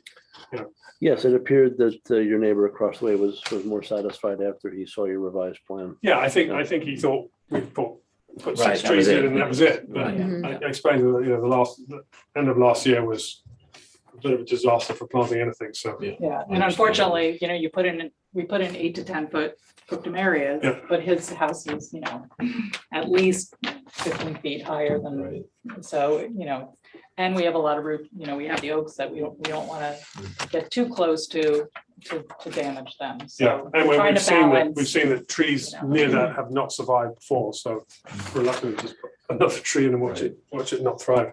Because as I say, it looks very bare right now, but during the summer, it's actually very candid over that. And there's like a fire pit thing. Yeah. That what is that? Is that propane or is that? Yeah, Yes, that'll be it's propane, yeah. Yeah. I gave the cut to John. But and again, with that fire pit, we're certainly not wedded to this one. Yeah. We could potentially, make. We could build it. out Build it of with the the stone same walls on this stone side to make as it the same, so columns, that was really, we haven't quite, exactly. Yeah, we were back and forth on whether, to make it sort of a not a drop-in unit, but one that just sets on the grade, but it's a very low profile one, so you wouldn't even see it if you're on the lower lawn. Because the It seat sits wall, below the wall. the seat wall sort of wraps around here, so it's sort of tucked So in. you wouldn't there sit from where this don't side, really you wouldn't see it. sit from this side, you'd Yeah. have to be sort of. Just cut into the grade sort of. Is that Yeah. right? Yeah. So where you use, on the side where you use the fringe tree, Yes, is there any possibility maybe of finding some taller things to help the neighbors on the right side? well, the Alright. problem is that we have some evergreens here that are Mhm. existing that are Right. actually very wide. And so it becomes very tight to fit a tree, and that's why I chose the Tokyo Tower, because it's narrow, it can take, it's Don't like the shady. native fringe ones. It's not a native, it's a See, There's a pertussis. fabulous native. Yeah, but they get like 20 feet wide. Oh, They're- right. They're And gorgeous. They're but they- slow though. Yeah. Yeah. Yeah, I mean, there was a tree that died right here, but that was a much, much taller tree, Right. wasn't it? Yeah, I'm That was- just concerned, yeah. I'm just trying to help the neighbors Yeah. on that other side, whether there's, Yeah, putting something there wouldn't necessarily, I mean, I think it's over here that we Yeah. need to. we need Right, to plan right, rather than just that, so. And again, we're sort of tucking in the hill there, so between, the perennials, we have, some cephalotaxis and the trees, I think you're not really gonna notice that patio that much. Because again, we're sort of tucking it midway right. in the slope. And I think the positioning is they're up, but they're back a little. Yeah, So Yeah, it would we're trying line to- up more. Yeah. here. Yeah, they're up. Yeah. but Mhm. We're trying to not make this a very intrusive patio. It's just, it's a, we're not trying to make a huge, great concrete mess. Tell us about the fence, how's that going to look? It just, it's a pool compliant fence.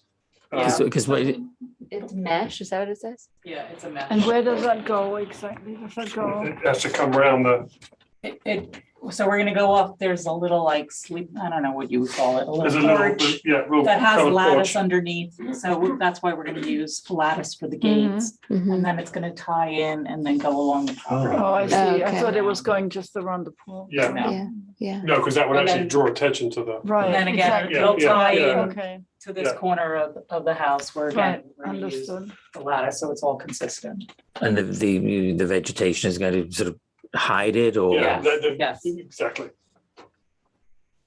You really, I mean, it almost immediately won't see it here. I think obviously over here, we'll make sure that it's low enough that it's sort of down a bit as So it's well. that line with the little circle. Yeah, Yes, exactly. yeah. So it'll be down the hill a little bit from the road. So you won't. Well, now you can have a garden Yeah, without the deer. Yeah, How tall is Showing it, it. the fence? 4 feet. 4 feet. it has to be by, I think by code 4 feet, right, John? Minimum, yes. Yeah. Right. And the color is, Black, Black. so Yeah. it disappears right. the best. Are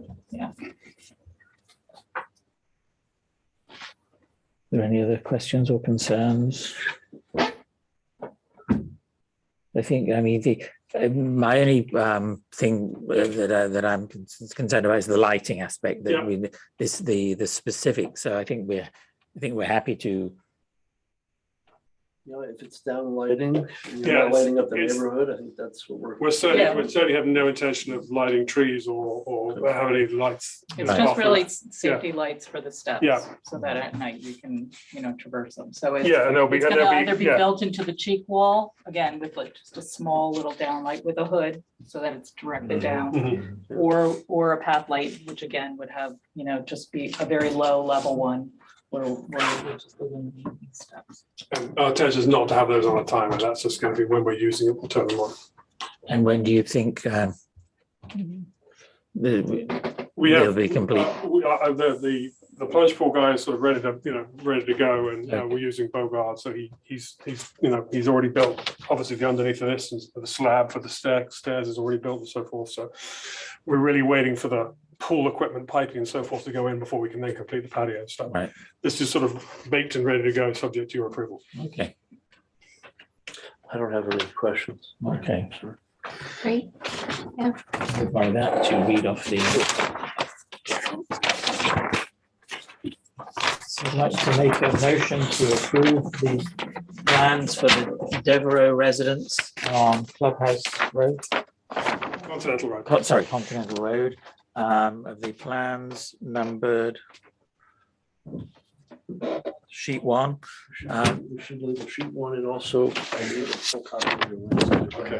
What's the label on that sheet? We should reference that on the planting plan. I can change it, that's one too. Wait, no. Sorry. I'll give you a sheet on it. Okay.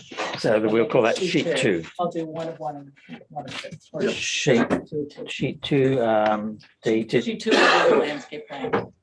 So sheet 1 with the architectural plan, And sheet 2, the landscaping plan dated March the 1st, 2023. And the planting plan dated And the, today or yesterday. Or the same day, isn't it? March 1st, yeah. and, okay, so then March 1st as well. Do we have a second? Yay. All in favor? Aye. Congratulations, Thank yes. you very much. Thank you very much. Thank you. It's gonna be gorgeous. Nice to meet Thank you. all of you. The only other thing I wanted to pipe in, we love, it's music to our ears when you tell us the native species and when you say the non-native. But, I added the native column to my print. Ah, You know? fantastic, yeah, it doesn't have to be all native, but it's maybe. principle. Thank you. I'm all for it. Great. Thank you very much. Thank you. Thank you so much. Oh, yeah. Would like to welcome Mr. Bartlett and company. And thank you, Mr. Ramesses, for your patience. Great patience.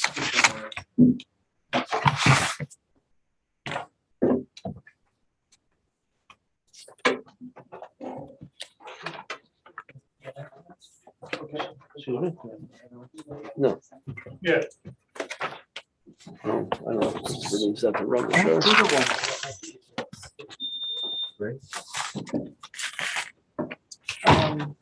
Russell Riccardi, I'm the architect of the Bartlett's. This is obviously our preliminary initial presentation to you of the renovation we're proposing for the Bartlett's. Their existing house is at 161 Continental Road. It has, from what we understand, the house itself has an interesting history. There's a portion of it that was originally from circa 1890s and was moved to the site. The part that we believe is the original house, we're not affecting or changing. We are taking off a large addition that was done subsequent to that on the east side of the house. It's been changed many times. It's sort of a rat barn of spaces at the moment. And we're intending to take that off completely and actually put it back to create a much more usable family-friendly kitchen and then a master suite and office on the second floor. If you, these might be just easy. I have an extra. Here's an extra set.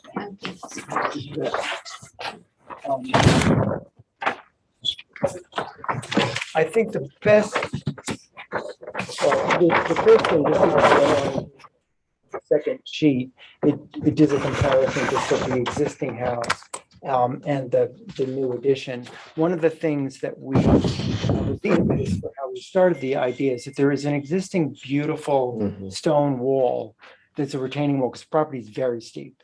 And there's an existing stone wall that circles the house and the driveway. And the second story at some point is actually built onto the wall. So it's supported on the wall. And underneath it is a rather damp, sort of quite disgusting garage. Yeah. So the part of our initial thought was there is no indoor-outdoor connection from this house to the property, and the side property is quite beautiful. And also this wall is this exquisite feature that you actually don't take advantage of. So the idea is to actually move the house off the wall and use the wall as a landscape element that takes you from the front through to the side, to the back of the house, and actually focus on the back wall.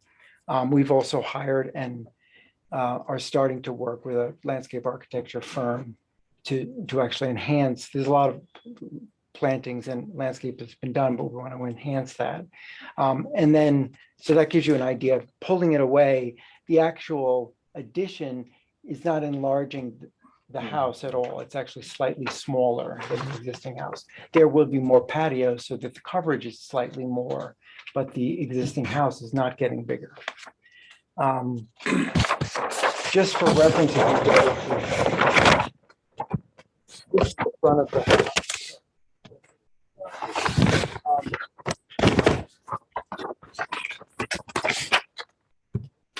Boards will be good next time. This is the existing front of the house. We're not changing this, but this is the piece with the porch and the three gable dormers, we believe is the original piece of the house. What we're taking off is this rather odd addition that was done years ago. You don't see it from the street, but you do, and you don't even actually see it as you approach the house. You have to go around to the side of the house to see it. The other piece of the original house that we're using as the impetus and the proportions of the geometry, when you drive up to the house, there is a smaller gable piece that you are confronted with as you drive in. It's smaller in size than the original main structure, but that's actually the proportion that we've replicated. So we're actually matching that in terms of height with the gables, and that's actually what is what's determining the two sections of the matching this piece exactly. So there's a continuity of the proportion of the house. Still allows the main section, which is what we believe to be the original part of the house, that still stays as the predominant structure. It's an assumption, but we're making the historical assumption that this piece was added when the house was moved here, mainly because you can see inside the details of the moldings, the trim around the doors, et cetera, is different in this room than the entire rest of this initial piece. Just to walk you through the program, this all exists. This is where the ground kitchen and weird garage is now. So we're taking all of that down, making a really big eat-in kitchen that will be focused on the backyard, but also focused towards this other patio that will become part of this wall that exists. New garage that's actually a legitimate garage. And then upstairs, we're adding a master bedroom suite and a home office. And then this piece, this patio exists now, but we're actually adding a screen porch, which for a lot of the summer up here is sort of necessary for outdoor dining. So screen porch, the roof is? The roof is actually quite low. So let me show you the elevator. The intention of the screen porch is that the roof is behind a detailed parapet that's part of an existing frieze that's at the house. So you will actually not see the slight slope of the roof from the property, but it is a covered screen porch. And that beautiful detailing of the sort of sawtooth. This sawtooth. This one, will that disappear? Or? This one will disappear here, but it's on the, we're not removing it from the front elevation that you actually see it. And again, our reading of the very well done Tuxedo Park guidelines, because we actually quite love that, was to not necessarily replicate everything that was existing. We could and would be very happy to think about adding it back, but it depends on how you interpret the guidelines. Whether we're not trying to make it look old, we're trying to make it look respectful.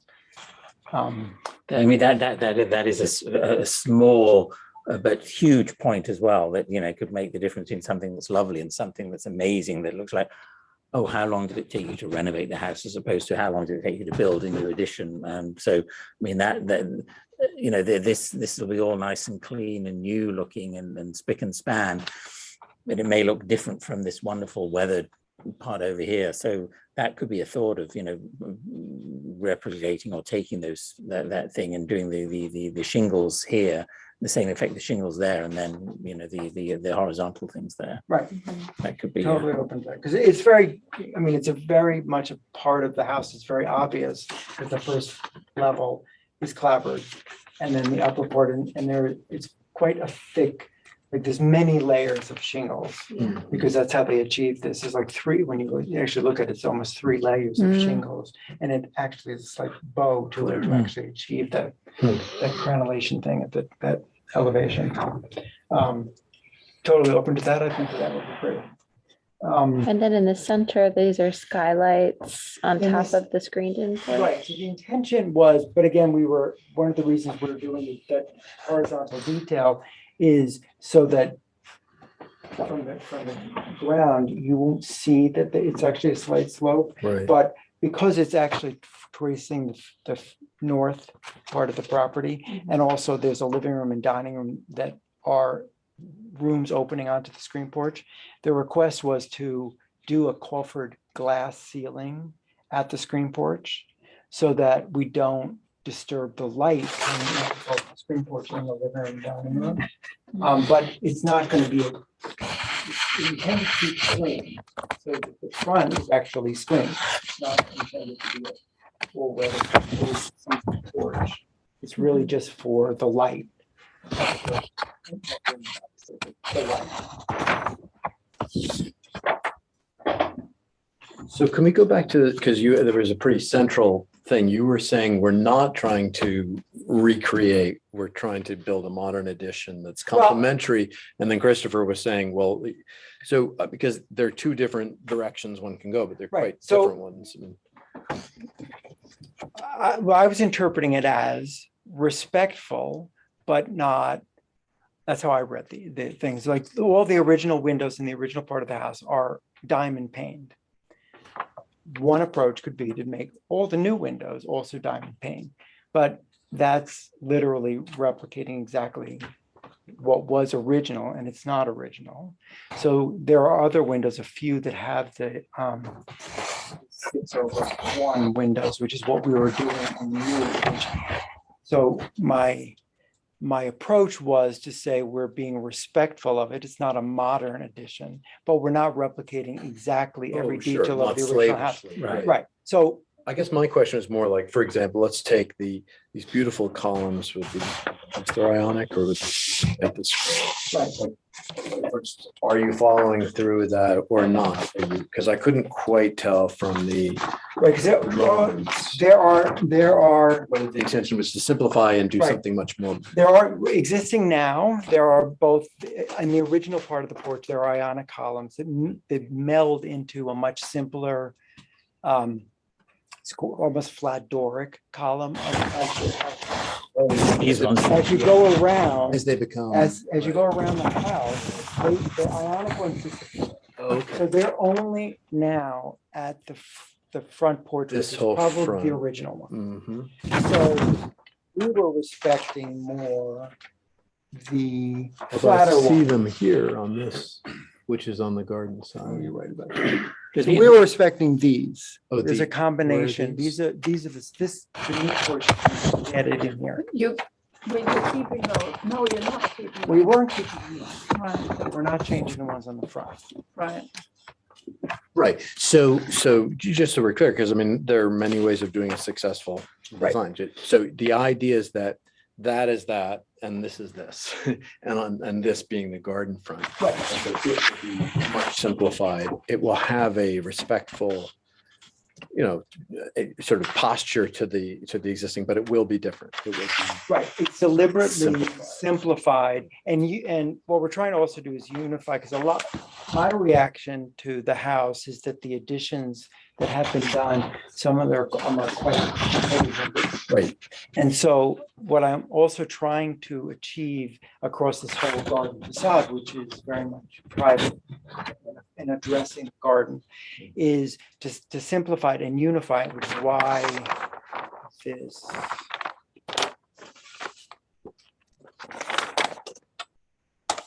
No, the intention is to replicate that band there's an entablature above it. The next one, 200. 200.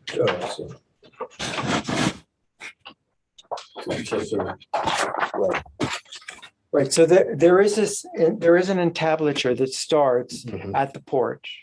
And it continues around. Mhm. So we're keeping them, it's also at different levels Mhm. in the reality, but to keep that simplicity of that, Yeah. so that there is a band that connects, Right. but that there's an element, instead of it, Right. what I was trying to achieve is not to read this piece, Right. this piece, and this piece. Right. I'm trying to actually get something that connects across the back a single facade. plane, right. Exactly. And so that the and then intention was these- there. And then these, for example, become less proud, less relief, Yeah. flatter and pilasters. Is that right? Yes, and they're picking up the Right. simplified detail of the ones in the front. Right. So they're still part of the house, but they're actually not the more ornate pieces. So the ornate is kept to the primary facade. And the intention was to simplify the back facade. So these, and then and here at the new portion. And is your notion to keep the color scheme as it is and continue, or I wasn't sure from the visuals, or to, if this is representing the same color scheme or a different one? I don't know that I can answer that question. Oh, I haven't said yet because Oh. because We the haven't- wives, my wife is the interior designer, and Oh. so the wives haven't Oh. decided that yet, quite frankly. But they're in the star chamber. Right, somewhere. right. So the white, I can tell you what I know. Yeah. The white trim for sure. Yeah. A version of a yellowy buff house everyone is agreeing Yeah. to, because the while we're going, because it's obviously going to be an extensive renovation and expensive renovation, we're going to check to make sure that the existing shingles are not rotted. The contractors are going to check the whole house. So the whole house will probably get painted. It'll be in this version. It's not going blue, Some iteration. but it'll be that. Yeah. The other thing we're doing, because half the roof is new, the existing house is an asphalt shingle roof. We're going to replace that with cedar shingles because that's much more appropriate. That's music. And we're doing the whole house. But not to your wallet. No, he was okay. Rich was okay with that because he doesn't like this asphalt either. And The You know- house is gonna love it. Con. well, when you see the other houses so that are much roof. sort of, it's a Yeah. lot of roof. When you see the other houses that are similar in style, they all have the shingle roofs. Right. And so that was the intention. The other thing that we have only discussed, but I wanted to bring up as one of our other thoughts, because Richard and Carrie are extremely morally, ethically environmental.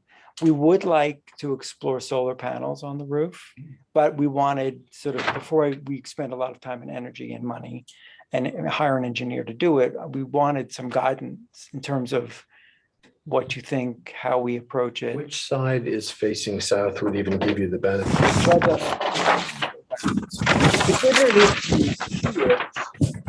Facing south is the big roof.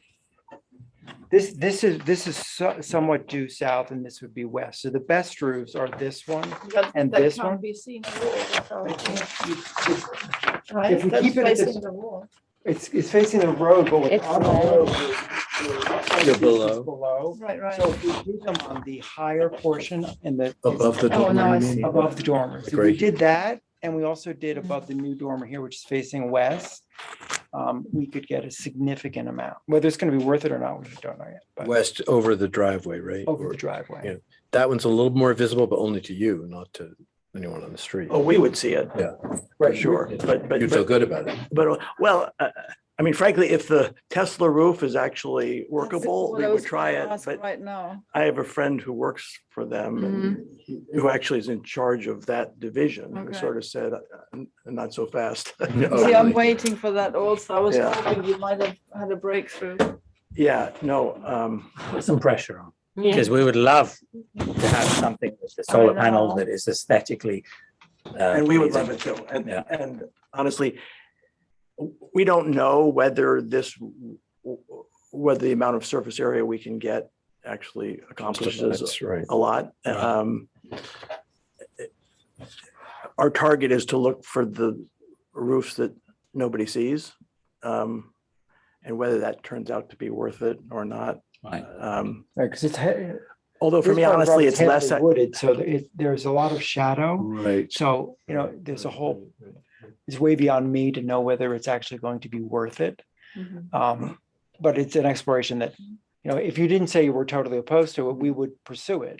But we didn't want to pursue it and then. No, we'd love you to pursue it, and to share the information about it, to see whether it's, because it's something that we would like, but obviously it's got to be appropriate and Right. aesthetically pleasing and all of that stuff. So I think we're on the same page. So it's I think we're gonna try and make it aesthetic. I think we're mostly gonna try and make it invisible because there's a limit to how aesthetic I think it. well, right. I mean, gonna yeah, be. yeah. Right. It's Yeah. I mean, we have, because we have done the preliminary, like we've only gone this far, obviously, because we wanted your input before we go too far. We have hired a structural engineer who's already surveyed the house, and she's already looked at restructuring the existing roof, which we would have to do to support the solar. So Right. we've already explored to that level, so it's physically possible, but we haven't gone Exciting. beyond it. If the idea that it could work on a beautiful old house, be a game changer. I had a question about this. It looks like on the plan there's a where the bathroom, the upstairs bathroom was added. There's a little what is it going here? Which one? Sorry, yeah, window you mean? yeah.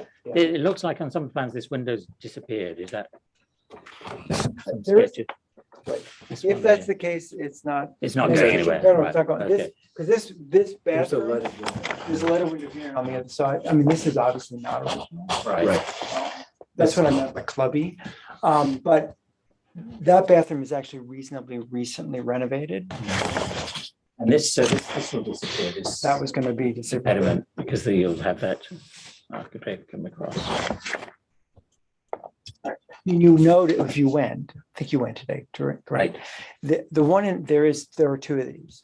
The one in the front Mhm. is actually in quite good shape. Oh, yeah. This one is not as in good shape. It's missing an arm. It's missing a lot of the pieces. The one in the front is really quite lovely.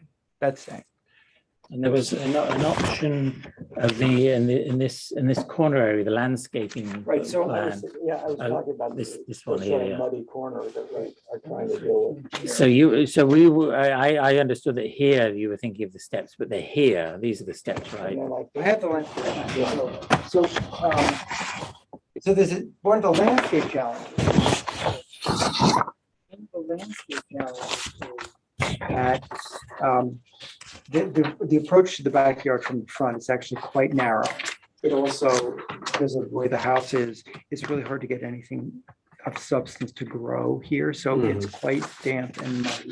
And then this is a very tight corner because this is an existing huge foundation wall that is hiding, is a retaining wall for the pool. So the idea is to actually do some of this as pavings either in grass or in gravel, so that a lot of that mud is actually taken care of. But then at the bottom here, where it is muddy and nothing grows, to actually add a small seating area, again, on grade. Which you do in either iteration, you do it in this. We do it one in too, this, right. yeah. Yeah, which is great. I mean, and this sort of paving looks so much more nicer than that, in my opinion. And Right, and this- these were like, you can mix and match. Right. One of the things that was and one of the reasons the idea of these beautiful landscape steps is being explored is, and it's a fine detail, but it's actually very visible when you're at the house. The pool and pool house, which existed when Richard and Carrie bought the house, it's actually off kilter with the house, and it doesn't align with the house. So that we are here, it's quite obvious that it's off. And so one of the landscape architect's suggestions is if we actually, because right now you have steps that don't align.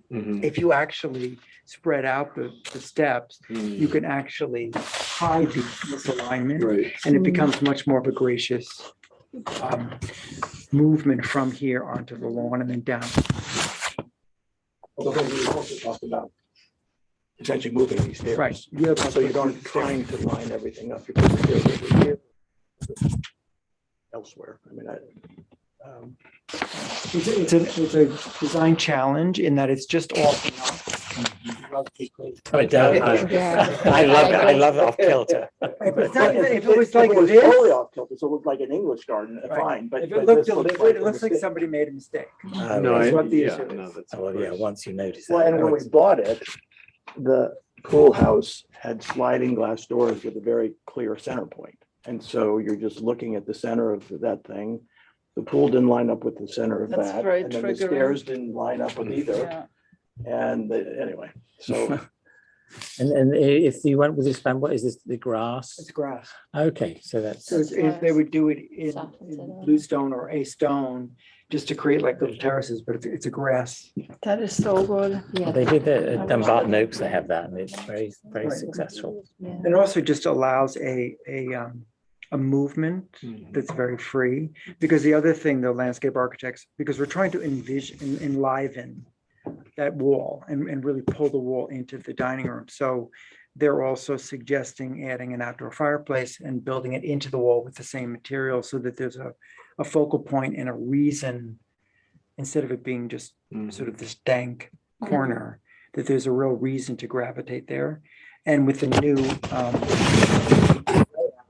of the kitchen, this room obviously exists in front. This is the door from the dining room to the kitchen, but your entrance into, you see through this glass. right. And so the idea of like the wall's becoming this really, that was the intention. That's beautiful. The wall has to become this really prominent piece. What's the distance between that corner and this? It's How many only about feet? 8 feet. 8 feet. And this is going to be gravel or? Right, this exists as gravel now. And so we were going to continue so that you can actually get through. Lovely.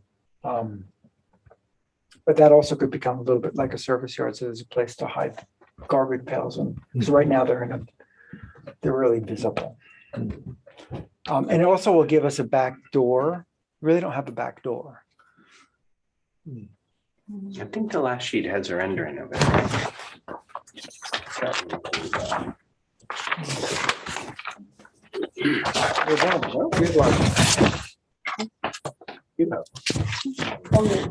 And so in the demolition, you'll be removing the chimney stack in the old house. in the old house, yeah. Right. So there'll be one less Addition. chimney stack. There's one less chimney. The weird part of, I don't know if you noticed this when you were there, the chimney stack doesn't go through the second floor.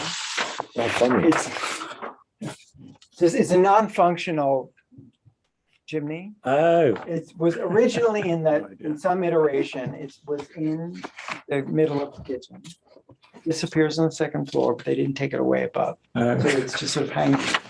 This is going.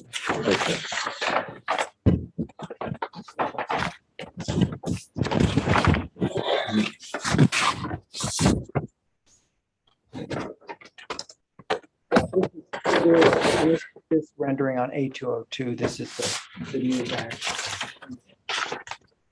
It gives them another entrance in the no, there isn't one, eventually. and then as far as gates to the garden, you were thinking of moving the gate in front of the house. I knew what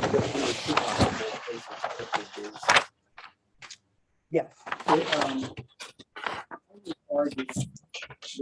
Arguing is the wrong word. I would strongly suggest on the landscape, because one of the things that I also think is a missed opportunity is the existing pool gate now has no relationship to the front of the house.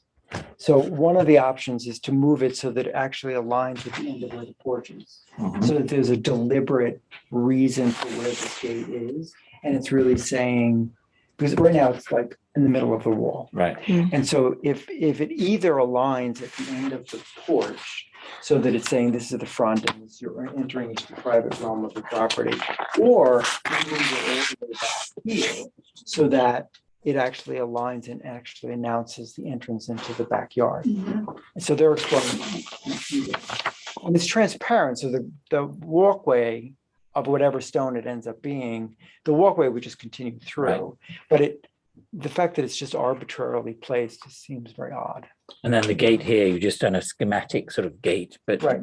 so yeah, they're probably the But same it's part style of or what something. is a bit of a challenge on the property because of the wall and because of the steepness of the property behind, achieving the pool fence is actually a bit of a challenge. So this would, because you then hit the wall and then they pick up, one option is to pick up a fence above. So right now the property is sort of somewhat fenced. The other possibility that we're exploring, I'm divulging family secrets, but there's a next generation coming. And so the other thing we're exploring, since that has changed since we started this, is to actually remove the pool fencing from the property and actually make it more specific about the pool. Right. Because there's plenty of room to do that. And it might actually solve the issue. I still think you want a gate of some kind to delineate privacy. And the other thing we discussed was the hanging gardens of Bartlett. They are that retaining wall, the outside, and we can email you some suggestions of plantings too. It's our throughway entrance. That's right. Yes, yes. Retaining wall that- That's nice. That's a good image. Thanks. That's what I aspired to. No, I think that the wall, because the landscape architect, we've talked about ferns, we've talked about moss. There is I think part of it because of the vegetation is tricky because certain parts of the year. Certain parts of the year, this part of the property as you drive up, because this is cleared and it's a series of terraces and there's a beautiful little stone wall and there's some stone steps that goes up onto this. But there are certain times of the year and it dies off when you get towards the house. But this is an exquisite moss garden that's natural and has been there for years and years. So one of the thoughts is to actually try to expand that because it's fabulous, but it seems very idiosyncratic because it's places it works and places all of a sudden it's gone. There's a climbing hydrangea, a native one that I've never used. I mean, that could be. And what's its light requirement? Because It's shade. Yeah, it's shade. It's happy with shade apparently. Not to sound, but what does it mean that it's been sitting there since the 60s and nothing's grown there? Does that suggest it won't? No, it suggests it's problematic. Yeah, whether the soil is not Yeah. good or with the lighting or something. It's. But I think maybe people have just assumed it's they haven't tried. So I would so there's. We're happy to try. I think we have tried, but we are happy to try again. And it sounded like you had some thoughts, maybe, or It's a new product that I read about recently. It's called Moss Concrete. It comes from the Netherlands, but I think there might be native mosses. It's a really curious way of it doesn't hurt the wall in any way. And you simply apply a thin layer of concrete, but mixed with natural materials. And then you hose it down with buttermilk once and spores, and you can, it might solve something. One could I could experiment on my wall. Well, you can experiment on my wall. The thing You're is, welcome. It's not supposed to hurt the wall in any way. Those little rhizomes are just. Lower wall. The lower wall, yeah, not this one, yeah. It's not about the height. Yeah, that one, yeah, that sort of more industrial. No. Right, yeah. No, if we hurt the wall, that would be a step up. But then there are many other native things that. Yeah, so we'll email you that some one suggestions. would- I feel like understory bushes staggered or, that can take a lot of heavy shade. I made an understory garden. I did you? can, yeah, I So can if send you, them all. because I feel like that's gonna, at the end of the day, be the Yeah. only functional. And did the Swarbles say anything? Because we'd be happy to talk to them. I mentioned to Jill Swerble about, and I said that, you're that this application is coming up and I said, we just discussed about the wall and they said, oh, that'd be great. If, they're not unhappy with it. It is what it is. They are unhappy with it. But it would be great if it was, if it was made nicer, but Okay. Do we have any comments from the public that aren't there? There's nobody on Nobody there. the Zoom. Do we have any more questions or input? Well, it's exciting. Yeah, it's looking very good. It makes so much sense. What would you like to see or suggest we do next? Landscape, we can continue with, bring that. We will continue the exploration of solar. That'll be really interesting to see if that would make a difference, that one southern, whatever it would be. What is it, like 50 by? It's a big, but again, we have to have the engineers figure out whether it's worth. Yeah, of course. You might never get it back. Right. It's not enough. Right. I mean, I don't know if there's grants and things available. I mean, honestly, for me though, it's a little bit less, I mean, about the economics. I mean, I'd like to just. No, you're doing the right thing. Yeah, and when it's your second house and it's big, you feel like you're just a carbon spewer. And so. You have an electric car, I saw, right? You do have an Yeah. electric car, and that certainly isn't economic, but you know, if there's a way to reduce the carbon footprint. There's always geothermal, but that's a. Well, that's a my little- understanding is that's a nightmare here, but. Oh, is it because of the because of granite? the rock that there's. You're so far down. And Yeah. they that can you be just- separated out, and you need quite a few of them. And it could be very disruptive to the structure. I mean, I think, yeah, To the land, certainly. yeah. Well, to answer your question, yeah, there's most the colors, the specs, you know, as much details as possible for the And next do time. you want specs of the windows, et cetera, and go Mhm. that next step? Yeah. Very good. Yeah, and We then typically would require a spec book, a packet outlining the architectural details, windows, doors, gates, fencing, Perfect. those types of Okay, items. excellent, Any questions, just email. excellent. Thank you. well, thank you. Thank you so much. Okay. Ta-da, your time is up. Oh. Thank you again for your patience. Thank you very much. Thank you. Good night.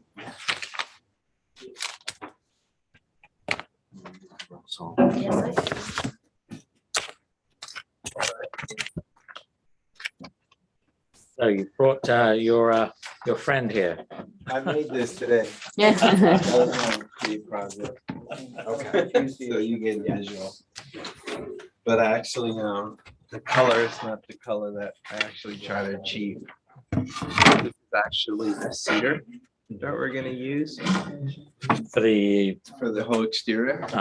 Is it to bring, we have two new members that I don't think you've met before. Nice to meet you. Nice to meet you. Have you seen the house? Yeah, you have. And so the latest plans are, do we have the latest plans? To get it, so we all get up to speed of where we are, what's.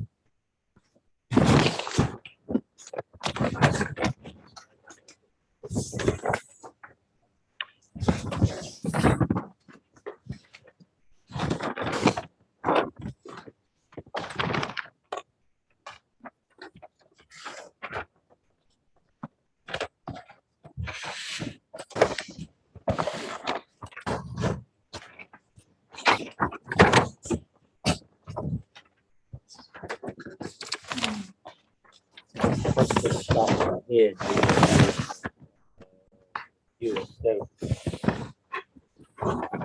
So yes, you want to lead us through what's the way we've added. The last time, we were really considering more of a finish, and then we kind of went vertical here in the center.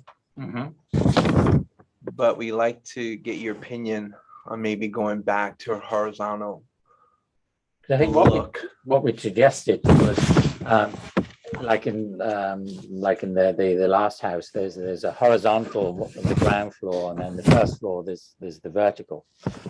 So that I think that was the suggestion, that to break it up so it doesn't look brand new, that it's all homogeneous. So that was the way to break. So you know, I think this breaks it up a little bit. That's so that it kind of works for me.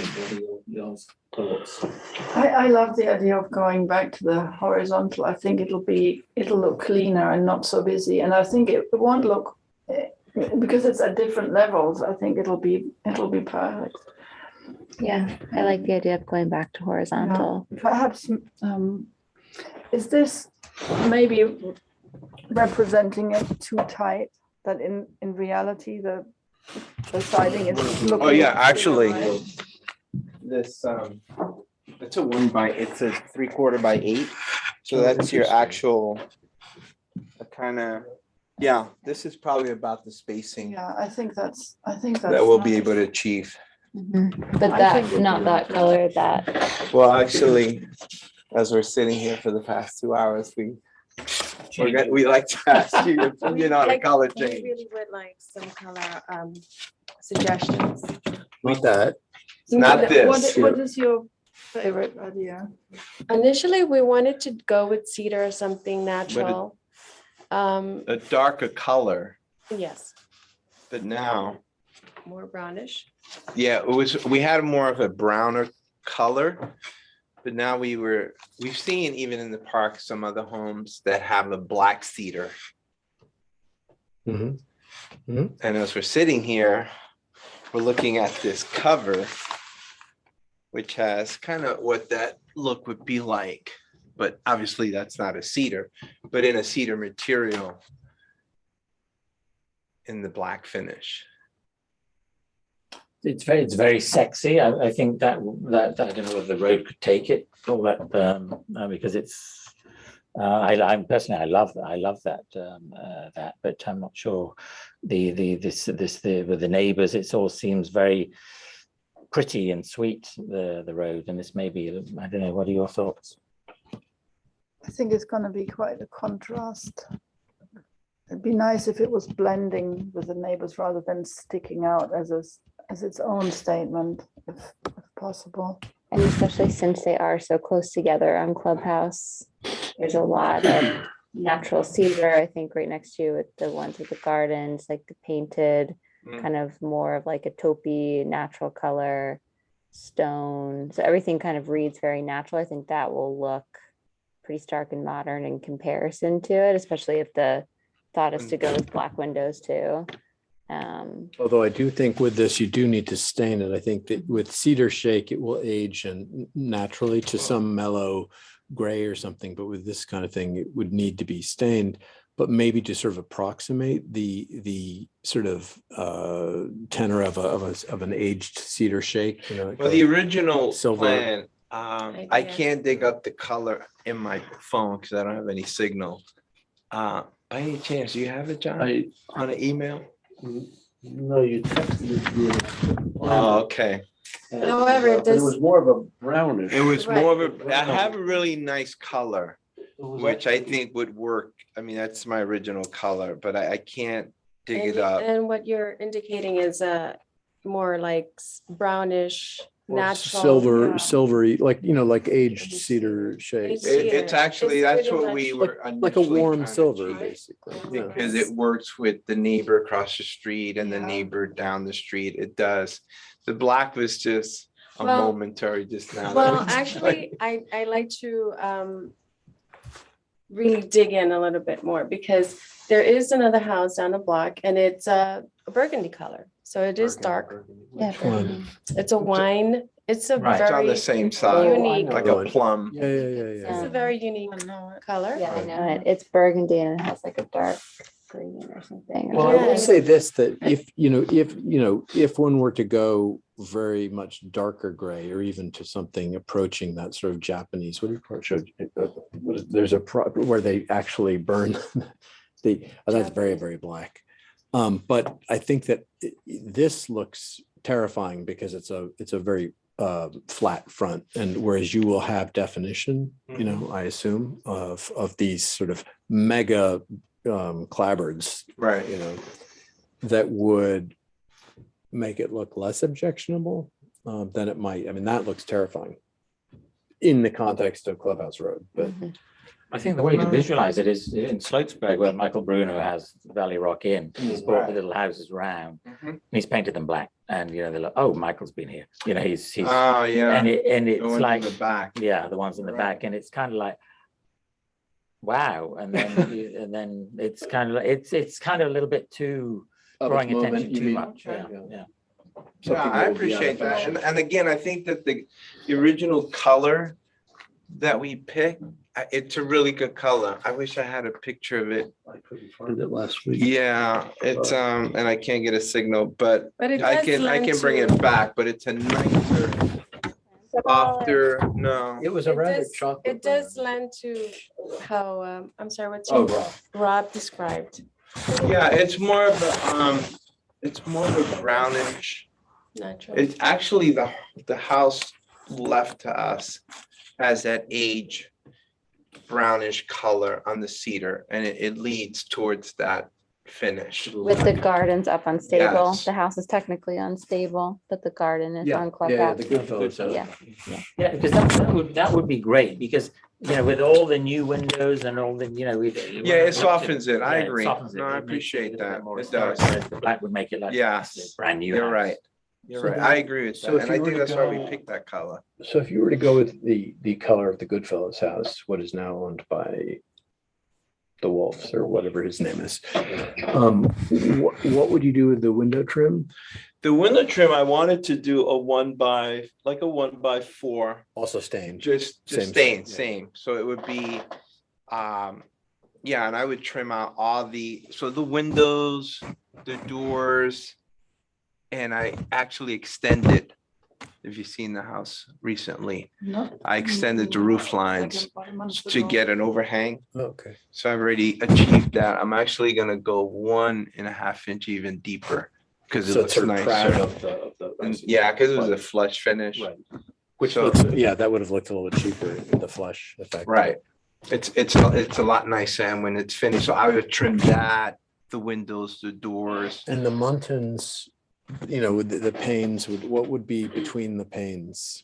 Would that be, would That's they, the oh, they'd be black, okay. They would So you be have black. these very pretty black windows floating in a natural. Yes. And then more of a brownish Mhm. finish.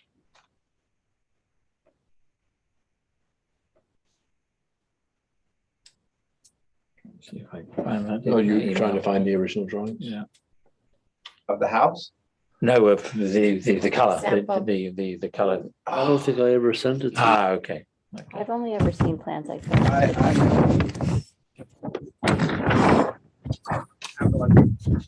I guess, Yeah, you Actually, be able to could? get, I I do would, have a question. Do you happen to have Tuxedo a sample Park. of the color that you have in mind? let Maybe you me can show see. us what. do you show a Oh, you mean server like- Tuxedo Park? We could send it. Sure, sure. Yeah, yeah. Wi-Fi. It comes, Not yet. Not yet. So It I comes did up on appreciate Tuxedo how Park helpful Guest? you were. to Yes, go into explain, so guest. it uh-huh. has And then there's a maybe an password, email or put in something. Tuxedo We're Park. open for suggestions. All So we really lowercase? do want Yeah, I don't think it to- matters. to look No like spaces. Tuxedo Park. Tuxedo We don't Park. want to stand out. Yeah, I mean, I would just say to try to find a brown with a minimum of that harsh red, that is even worse here. Okay, Right. wait, I got this. You got it. Yeah, this might work. While we were looking at the roof, tell us about the roof. It's. I have a sample. One second, I don't think I've got it.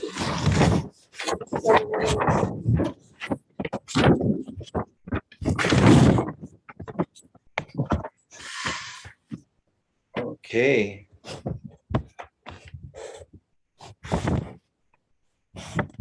Because currently the roof is asphalt or. Okay, here it is.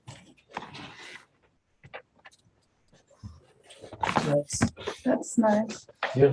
That's the actual color, then that would go with the black.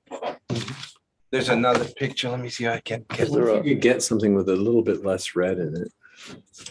Actually, I think, yeah, that's why I wanted to show you the other color, because I think the other color doesn't show it as red. Take a look.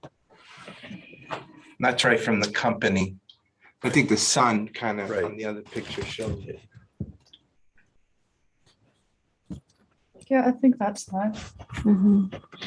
Yeah, I think that would make it, give it some more age, as it were. Yes, it's more of an age finish. It does feel similar to the Goodfellas house.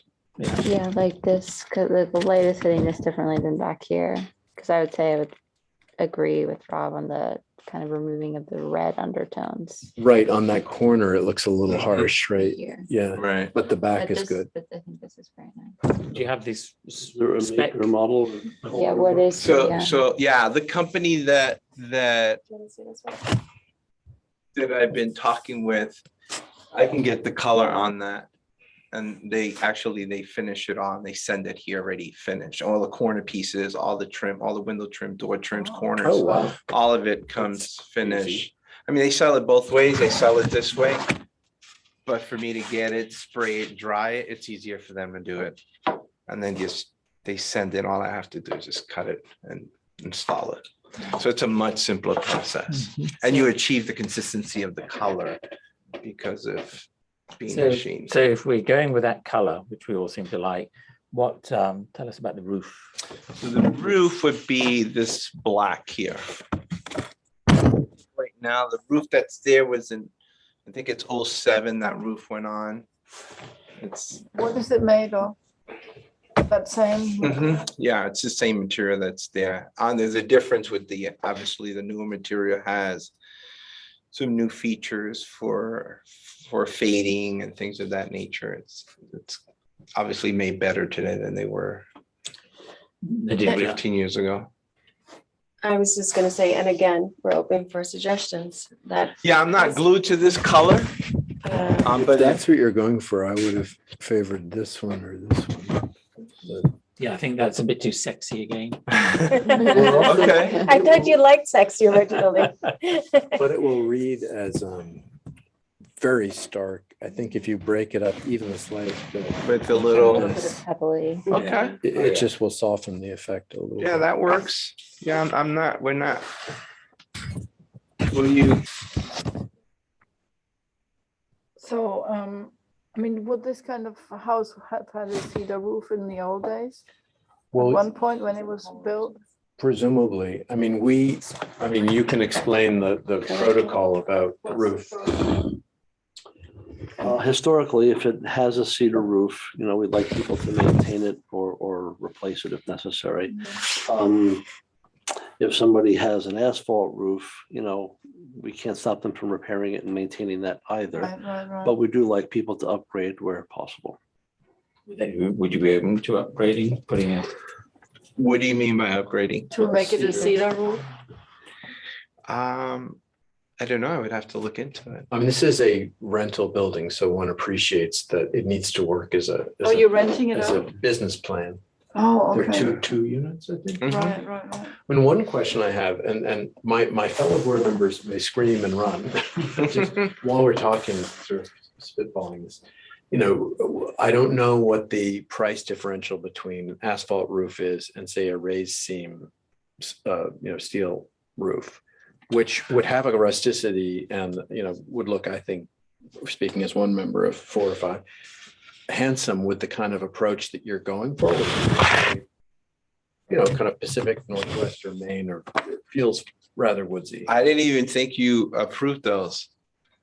We actually, under Paolo, we were just talking about one with a different, I forget which. Well, the one, the Schmidberger's was going to be that. No? Oh, that's what I'm Yeah, thinking. it was going to be that, then they changed that. But she was happy with that. I mean, I'm with don't- you. Yeah, no, I So like that that. could be an option. Well, I also think on a road, you want a couple of things. You want, you don't want to stand out, but you also don't want to look the same. And I think some variation in materials and in styles is nice, especially on a road like that, which is kind of a wonderful showplace of very different choices.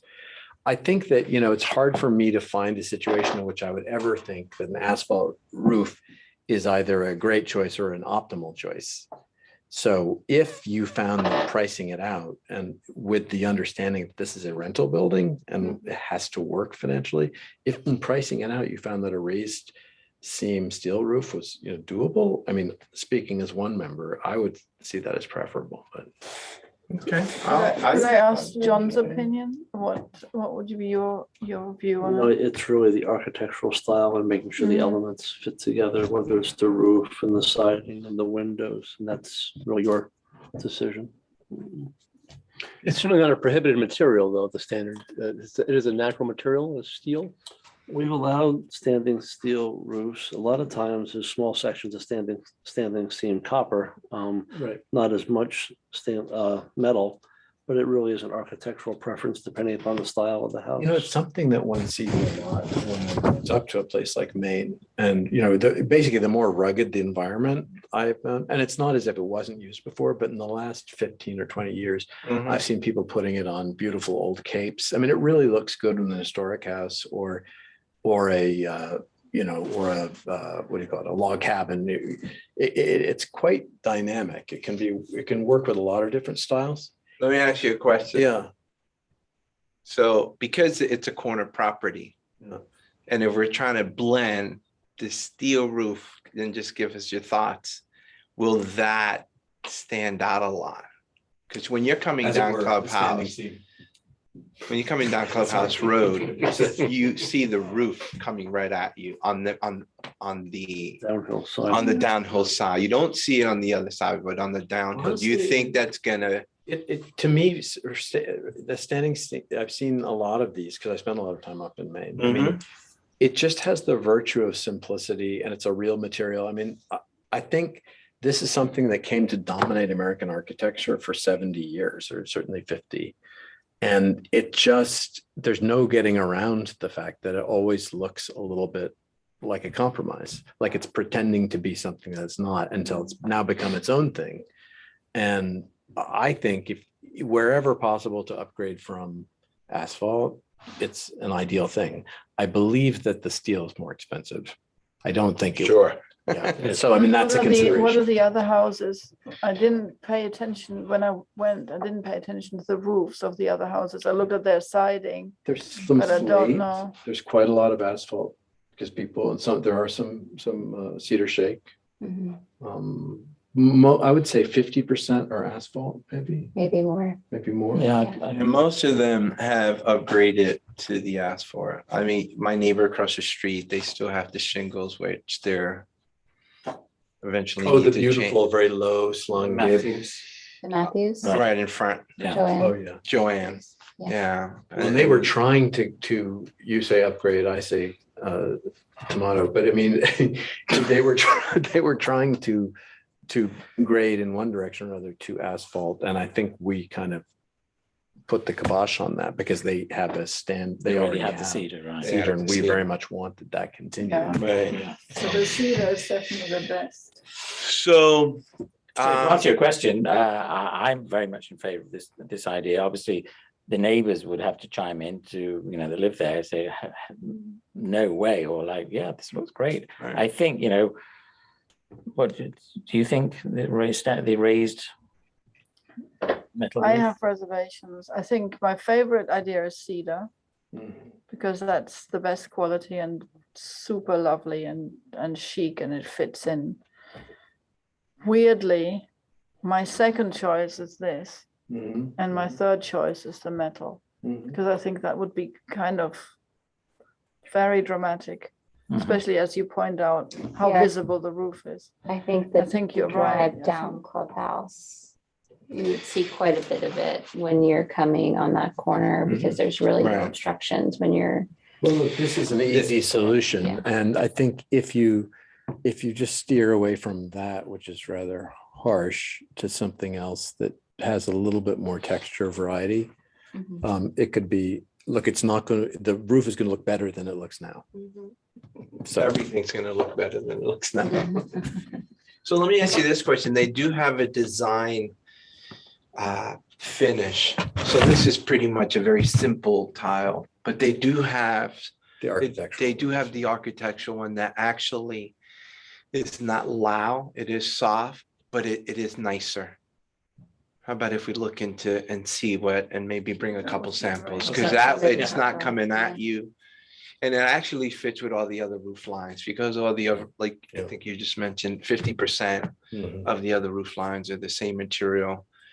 And I it'll mean, I be a think little it's- nicer, but it's it's nicer. a nicer I mean, design. if you think of, as you come up Tuxedo Road and around up to Tower Hill, on the corner of the Gwathmey House, if you know, it's a very nicely scaled Tudor house with very. I love that house. Right, and Yeah. they built a new, you don't even probably know, but that garage is totally new.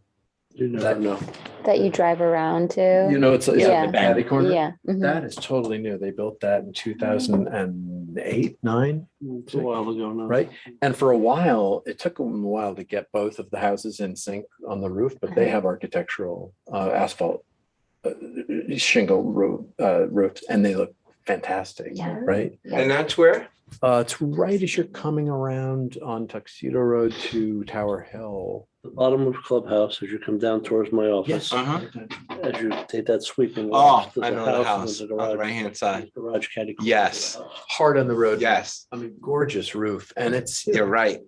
And what it is. I like that. I like that roof line too. It's the architectural, so in other words, there's like an outlining. to Right. Suggest, so if you don't look closely, it registers as a more serious roof. Right. It doesn't actually, if you don't know the roof material, you would not think that it's this material. They used You're to right. also, as you go down, the old Laurelard house on the Weewats, it's on the opposite side of the road, looking over, the one where there's a field with lots of crocuses right now, if you walked around lately. Oh, yeah. Right, they have it too, and it looks sensational, you know. That they're redoing right now, there's lots of green truck parked out there. So. I Okay, love that. so we'll look into we'll look into the obviously costs for cedar. Yeah. I like that idea because we have that on our house.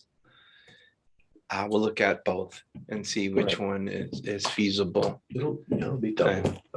I know everything's double today. Uh, But do we And agree then- on this color? Well, I think we would just need the actual, right, the scale of it. The We need to code, the name color the code. Color code? Yeah. And then we can, because I can have the company actually send me a sample Yeah. with the finish on it. Oh, yeah, it'd be great, yeah, yeah, yeah, Let's do yeah. Okay, So let's look at the window. and then, oh yeah, so this window, way at the top. This is the interior, obviously, it's a full wood window with the paint here. So are they real divisions or faux divisions? No, yes, they're not real divisions. But they're not as faux as they might be. No, yeah. There's faux and there's faux. So this is looking from the inside. This is your whole inside, Oh. Yeah. double hung. And then this is the exterior finish. I made this box heavier than I thought it was gonna be. And then I would trim it out, obviously, with that color, but this would be the exterior look. The problem I have with it is it doesn't read divided light, from the outside. Yeah, on the that's right. outside of Wait, the is it side, open yeah. right now? Is it? Oh, Oh, if you- oh. oh, no, sorry, I thought. Why is there not yeah, I see. So in the interior. So I like the inside. Right. Yeah. But there's the muntins are kind of invisible on this side. They snap, you can remove them or leave them. Can they go on the outside? Actually, I'm not sure. I bet they belong, I'm sorry, but I bet they think- belong I on the think- outside, right? I think I don't think so. actually, I can have them on the outside too. Because I think there's no. more They're both, particular I part. chose the inside. But you can have A and. But you can have, A or B. you can have either, or, yes, you I can. think we'd want it. And the Could you have- only reason I didn't want, there was a reason, Could I you have saw and? the outside Not one. up. We have, Well, And- he's a either or, but could you have and? and In other words, both? Inside and out. We're not Um, allowed to comment on interiors. There was a reason why, there was a reason why I didn't want them on the outside, I can't remember why. I mean, your window cleaner will be happy about it. It's hard to wash. That's what, I think that's what it was. I think it was the washing aspect of it. the That maintenance was of it. the, I think- think it's chalk and cheese, yeah. Can I ask a question? sure, Can you take it out and just see what they look like without? with that. It's odd because when you have it only on one side and then you see that it's a clip in. Yeah, Yeah, I wonder there's if- no depth from the Right. from the Yeah. outside. It's flat. Flat. Like, I never have a problem with a double sash Right. window that's, just one pane over another pane. Others may feel differently, but, oh, sorry, I didn't mean to make you break Made a it. slide. I'm sorry, now I feel like I made you break it. I was just, It's okay. I thought it was easy to. We can put it back together. Like, to Rob's point, the two, one pane over one pane is better than, like imitation, I think like, so. wannabe, divided panes over one pane, but it depends how good the, I mean, honestly, if you look So- at Sears kit houses, half of them just had It's a black. sash. Just paint. I mean, and these are great old buildings from Yeah, but it's the bevel. 1900, 1920. I'm sorry. I missed- I'm just saying people feel like, I think there's a thought that the Muntins are an enhancement, which they can be if they're real, but if they're not real, I don't know how much of an enhancement they are. Right. And there are plenty of plenty of great tradition for American vernacular architecture, especially of 1940, especially where you just have the sash. Without. Yeah. What do you guys think? Which do you prefer? I prefer partitions. Me too. With the I buttons, yeah. love these sorts of windows. I really think they're so important for the general look of the house. I have them in my other place. I love them every time. Well, Every do time I like look through them from the inside, every time I look through them from the outside, I just really think they're so wonderful. And I particularly like the idea, in fact, I thought what you were doing was to have a clear pane and then the Muntins on the top, which I frankly would be more appealing to me for this house. But again, I feel like, can you upgrade your windows so you get proper Muntins then? Or again, because That would this is be a, fabulous. because I know this is a income producing building. That's why I was wondering if there isn't a better solution that not to pretend to have something you don't. All right. How about if we leave them off? Well, that's you what I was prefer them suggesting, on. but We prefer them, three of us Well, prefer it's- them monthly divided. Right. He likes them naked. well, no, I don't like it naked. I'm saying if you can't do a Muntin Right, well, right. Yeah, and I I think get you were that. saying the same, Yeah, actually. yeah. But But if the mountain is, because the inside one looked pretty damn good.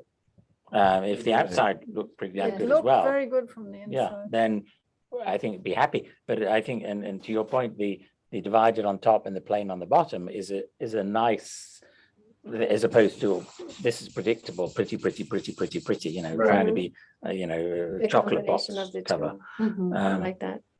Yeah, I think that could work. And so I have a little bit of confidence, as I say, the inside looked good. And if the outside was as good as that, then I'd but be does happy that with mean a different unit, or would you be happy if it was just he showed it with the inside? No. So then you're suggesting a different unit, I would think. No, he's saying you can have it. You can have it. outside. I can have it on the outside. Oh, and you would then Basically, I not think do the it on the outside inside. I see. was, Okay. yeah, so not do it on You're the happy inside. with that. Okay. The outside was just, I think it was the cleaning aspect of it when I talked about it with the salesperson. Well, then that's a good solution if you. But I think that, yeah, I can have them just mount it on the outside. It looks better on the outside. That looks much Oh, well, better then there's a good solution. You Yeah. get the than cheap. this. I didn't even realize that, because this looks cheesy. This looks nicer. But that works. Do you guys agree with that? Totally. I mean, just a personal comment. I wouldn't rent the house though, if they weren't inside as well. But we hear about the. So yeah, I could definitely But make that work. theoretically, you could do both. Sure. Yeah, you'd have. Yeah, you can. It's just, But I think Just that's so much decorating it. effort. You might as well upgrade the windows. you know, An expense, you mean? Or effort, yeah. but yeah, I can definitely go on the outside if you agree with that. And what you've been very patient because I know there's been meetings you wanted to come to that we couldn't have. We didn't have a quorum and everything. Where are you in this? Are we holding you up in the whole thing, or do you have the luxury to come back for So I another have a meeting? confession. What an interesting beginning. of- Ooh. No. So remember we were here, what? 4 months ago, 5 months? No, longer. And end of November, beginning of December. He came to one meeting. No, yeah, we came in October. Yeah. October. In October. Wow. Feels like yesterday. Yeah, see, it feels like yesterday. But you told me you were on vacation in January, so that doesn't count. So we're moving along very nicely. As far as the seat is concerned, that's an 8-week lead time. Finished product on just confirming a color on that. On the windows, and this is on me, when we were here last, I thought that we were agreeable on the window. Oh, okay. And the windows arrived today. That's why I have a window. And can you do the muntins on the outside, Mhm. even though they've arrived? You Yeah. can just switch them without Yeah, it's a breaking clip. them like that? But yeah, I can get it. That was just, I mean, this, this is the, It's lucky. so, yeah, well, yeah, so you. Well, thank God the conversation went as it did. Yeah. right. I know, I was a little, We saw you sweating, yeah. I mean, I I apologize. think they're really handsome. I like that. I like the dark inset with this kind of rugged rustic look that you're going for. I think that's a nice compliment. I'm really glad that we all, I didn't entirely understand where we're going. If you put them on the outside, Which actually looks good. Actually, the Um, inside was horrible. and did I understand, Christopher, that you were saying sort of the same thing, which is that sort of late 19th century, early 20th century trope of having the bottom empty? Bottom empty is just the Yes. upper. Yeah, just the Yeah, upper. that's what I have it, Just the way this is, but on the, I think so too. Yeah. Yeah, it would be just the, The upper. just the upper. I would have to- Which also saves you a little bit. You were talking about cleaning. That also, to the extent, Mhm. it's a little easier to clean at least half the window. 50%. On the Yeah, there inside. we go. Yeah, it's your tenant's problem, yeah. What other issues have we, do we need to cover? Will we get plans that have like the coloring with the wind for like a full visual other than these kind of like 2D? I can, so what? Are you? So a color, To see like the kind of like what the color's gonna look yeah, like? similar to. I can just ask the architect on that, but I think that first is getting the color on this particular material and then have it. What's your lead time? You said that's like 2 months. Well, the actual sample is, I could probably get in a week. The lead time to actually get the Oh, that's material for my installation is 8 weeks. But that's, but I think, So I think our next meeting will be beginning of April, April 2nd. 3rd or something. yes, it would be the first Thursday in April if we stick to Monday. that. Monday. Oh, first Monday. First Monday, right? First Monday of April. We're doing Mondays or we're doing Thursdays? Well, I think there was a discussion about Monday, No, but we then there was agreed. a discussion about the third Monday. Yeah, I think we agreed. Yeah, we did agree that we're gonna have in between meetings. So every 2 weeks. 2 weeks. so I can actually, how about if I get this color and then I'll talk to the architect to put it on the print to get the actual, Yeah, and with like the windows. with the window with the bottom and the, Yeah, that'd be great. See the whole, and see what it Around looks like. Yeah, but also to bring it in as well. yeah, I'll bring in a sample with the actual finished color. Yeah. And the trim. With the specs and everything. So then, if we're happy with it, we can go. Since we're being so demanding, would it be possible to recreate this with the new, like, 'cause Oh, I yeah. like seeing. I the did rela- this, so I Oh, can, you did? yeah, I like seeing the relationship with the. yeah, Yeah. absolutely. I mean, this, we'll just do something like that with the color. Yeah, Great. That works. yeah, no, I think we'll be very happy with To that. show us the spacing. Thank you. Of the Yeah. whole. Okay. Appreciate that. Is this stone on this A6? Is this, there's like a little bit. There's no stone at all. That was, Here. It looks like it's pebbly. is that in the, that's in the back? It's all, there's just a wall there. That's what I think that is. That wall extends out. So that's like a 5-foot wall that comes back. But it's all wood. There's no, besides the foundation. Yeah, The if you, doors, sort of similar in color to the inside of the window, or? the doors, I did not.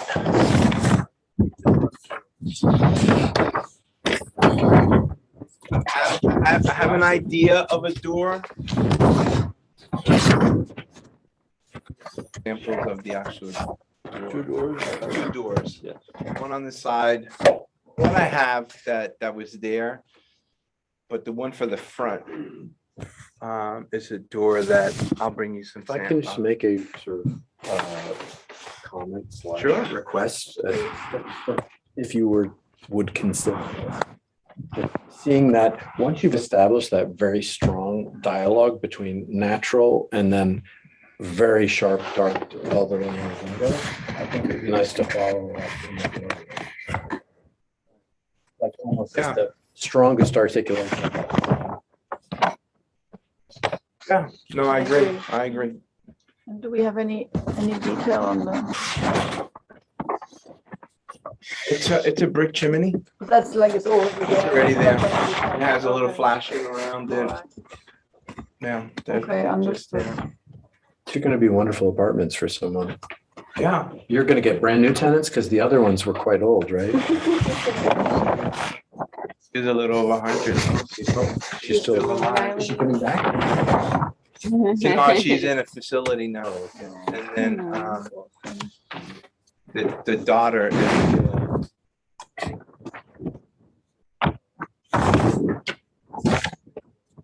85 and the daughter is like almost 70. So they will. Yeah. We're all happy to, is your request to go back to the. Yes, that would be great. I like that. Thank you. And then, you'll get the architectural thing, the color of that. The architectural sample on that. Oh, that'll be fun. And then once I get this color, and then we'll put it all on the Windows, the horizontal siding, not horizontal and vertical. All horizontal. And all four elevations. Yes, I believe. It's great. Thank you so much Thank for you your patience tonight. Guys have Yeah. fun. I actually enjoyed Well, a lot it's of like the an suggestions education. that we're giving. I just love the way you come together and you. That's so nice. Yes. No, was- it is. I'm glad. Please tell our local government. I'm glad our house at 22 Lookout Stable Road is 500 feet off the road. I am, because But I again. mean, you don't have all the Right. Evelyn the and total factors that come up, your neighbor, your All light. intense scrutiny, Yeah. right? We're like way off. Well, now you're in a fishbowl here. So here is here I'm right out in the open, but there tucked away, it's Gonna take you. those out back because you won't need them, and I'll bring you new ones. I'll bring you these. And yeah. See what we can do with Cedar. Thank you so much. Thank you all. Appreciate your Good luck. time, your hard work. I know it's not easy. Nice to say it. John, always I thank was you. happy you And didn't lose thank you fuel very with much. us. And your first name is? I'm like, Molly? I hope you still have enough energy for Stephanie. those suggestions when we get up there. Endless, So, thank So endless. you. you're 3 new on the board. Oh, no, that's I'm right. the recording secretary. Oh, you're the recording We are secretary, and new. you're the 2 We new. joined in Newbies. February. The Yes, newbies. yes. Very welcome will- newbies. I will pray for both of you. It's not always easy being on the board. But hey, the one thing about the park, it is rewarding because you get to conserve something that's beautiful, and that Very, very true. it does take a lot of work and it's not easy, I so. don't think we need this. You know, I can take that. Thank All right. Nice stuff. Yeah, you can Yeah. take the window. My helper there. So we need to, we went to see the Pays as samples. Did you- I did. So they had I think we're happy with it, yeah? Yeah. Yeah. Do you need a hand with that? No, I got it. Sure. Thank you. Yeah, thank you very much. Thank you, Thank you guys. so much. No, it's about the next applicant. Oh, yeah. next one. All Have a right. good night. Have a Thank great you. night. Take care. Thank you. So so we're happy with those You're samples. okay with it? Yeah. I'll let them know tomorrow. Yeah. perfect. I mean, it was just to be clear, I went with Rob at one stage and the new contractor was there. Yeah. And he explained that the corner corbels or The one eaves on the corner is not the is one. not we're the using. one. It's Dentals, The dentals, yeah. or whatever, It's they're not dentals, there's something cornice else. or it's a cornice with dental detailing, but it's the one that's in. That's the one he wants. Not the corner one, the Not other the one one. on the corner, the No. one in Right, from. I the know, corner. the short Yeah. one, yeah. Yeah, Which is much more successful. Mhm. and obviously, well, I mean, it's I great like they're doing that the blue. gray. Yeah. When they I paint up one of the like windows the- gray I and then we like can the see it red, against the but- limestone too. It's Indiana limestone. Yeah. It's- Mhm. Yeah, I thought so too. I thought the blue was really nice. Yeah, right, for the windows? Really nice. And then we need to make a motion to approve the Yes, minutes. we have 2 sets, February 2nd and February 23rd. One of you like to make a motion? Wait, I only know, The second, because we had postponed it. Paul had wanted to postpone it. Oh, you weren't there at that meeting, I think. That was no, the- I yeah, don't so- know what else. So I don't. Yeah. Well, I'll make the motion then, and then you can abstain if you want. I'd like to make a motion to approve the minutes from February 2nd, February 2nd. 2023, and February 23rd, 2023. Second, or I, rather. If Stephanie's not comfortable, she hasn't read them, she Well, I can haven't abstain. read the She can earlier abstain. ones. I read the later ones. I think you did the second. Yeah, and I read the second one where I was there. Okay, I but you, think I read them. I can. I think you did, because I did send them to you. Okay. Yeah. So you Okay, did. then it's My good. one Okay. little Yeah, tweak, good. yeah. I believe so, but Okay. we've had a lot I of saw- tweaks for this. Okay. Because last there's one. only one from me. If you Okay. heard I from saw me, that's. Rob's note. I did a lot of tweaks. though. Sophie. Thank you. I had a lot of things. Oh, you did? Oh, Yeah, I okay. did quite a bit. So we'll vote for them. Well, thank God you're on the case. And then we need to discuss I think, are we in agreement to make the meetings earlier at 5:30 on the first and third Mondays? Is that something we're all happy with? Mhm.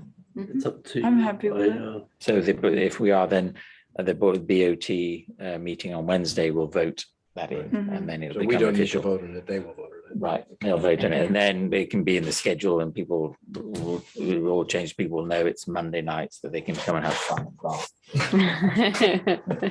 The number one bar. Oh, yeah. Yeah, we're number one. We're Yeah, number yeah. one. I was like, We were here first. clever marketing, I guess. Question mark. One of. So I'd like to make a motion to close the meeting at 8:25. Second. All in favor?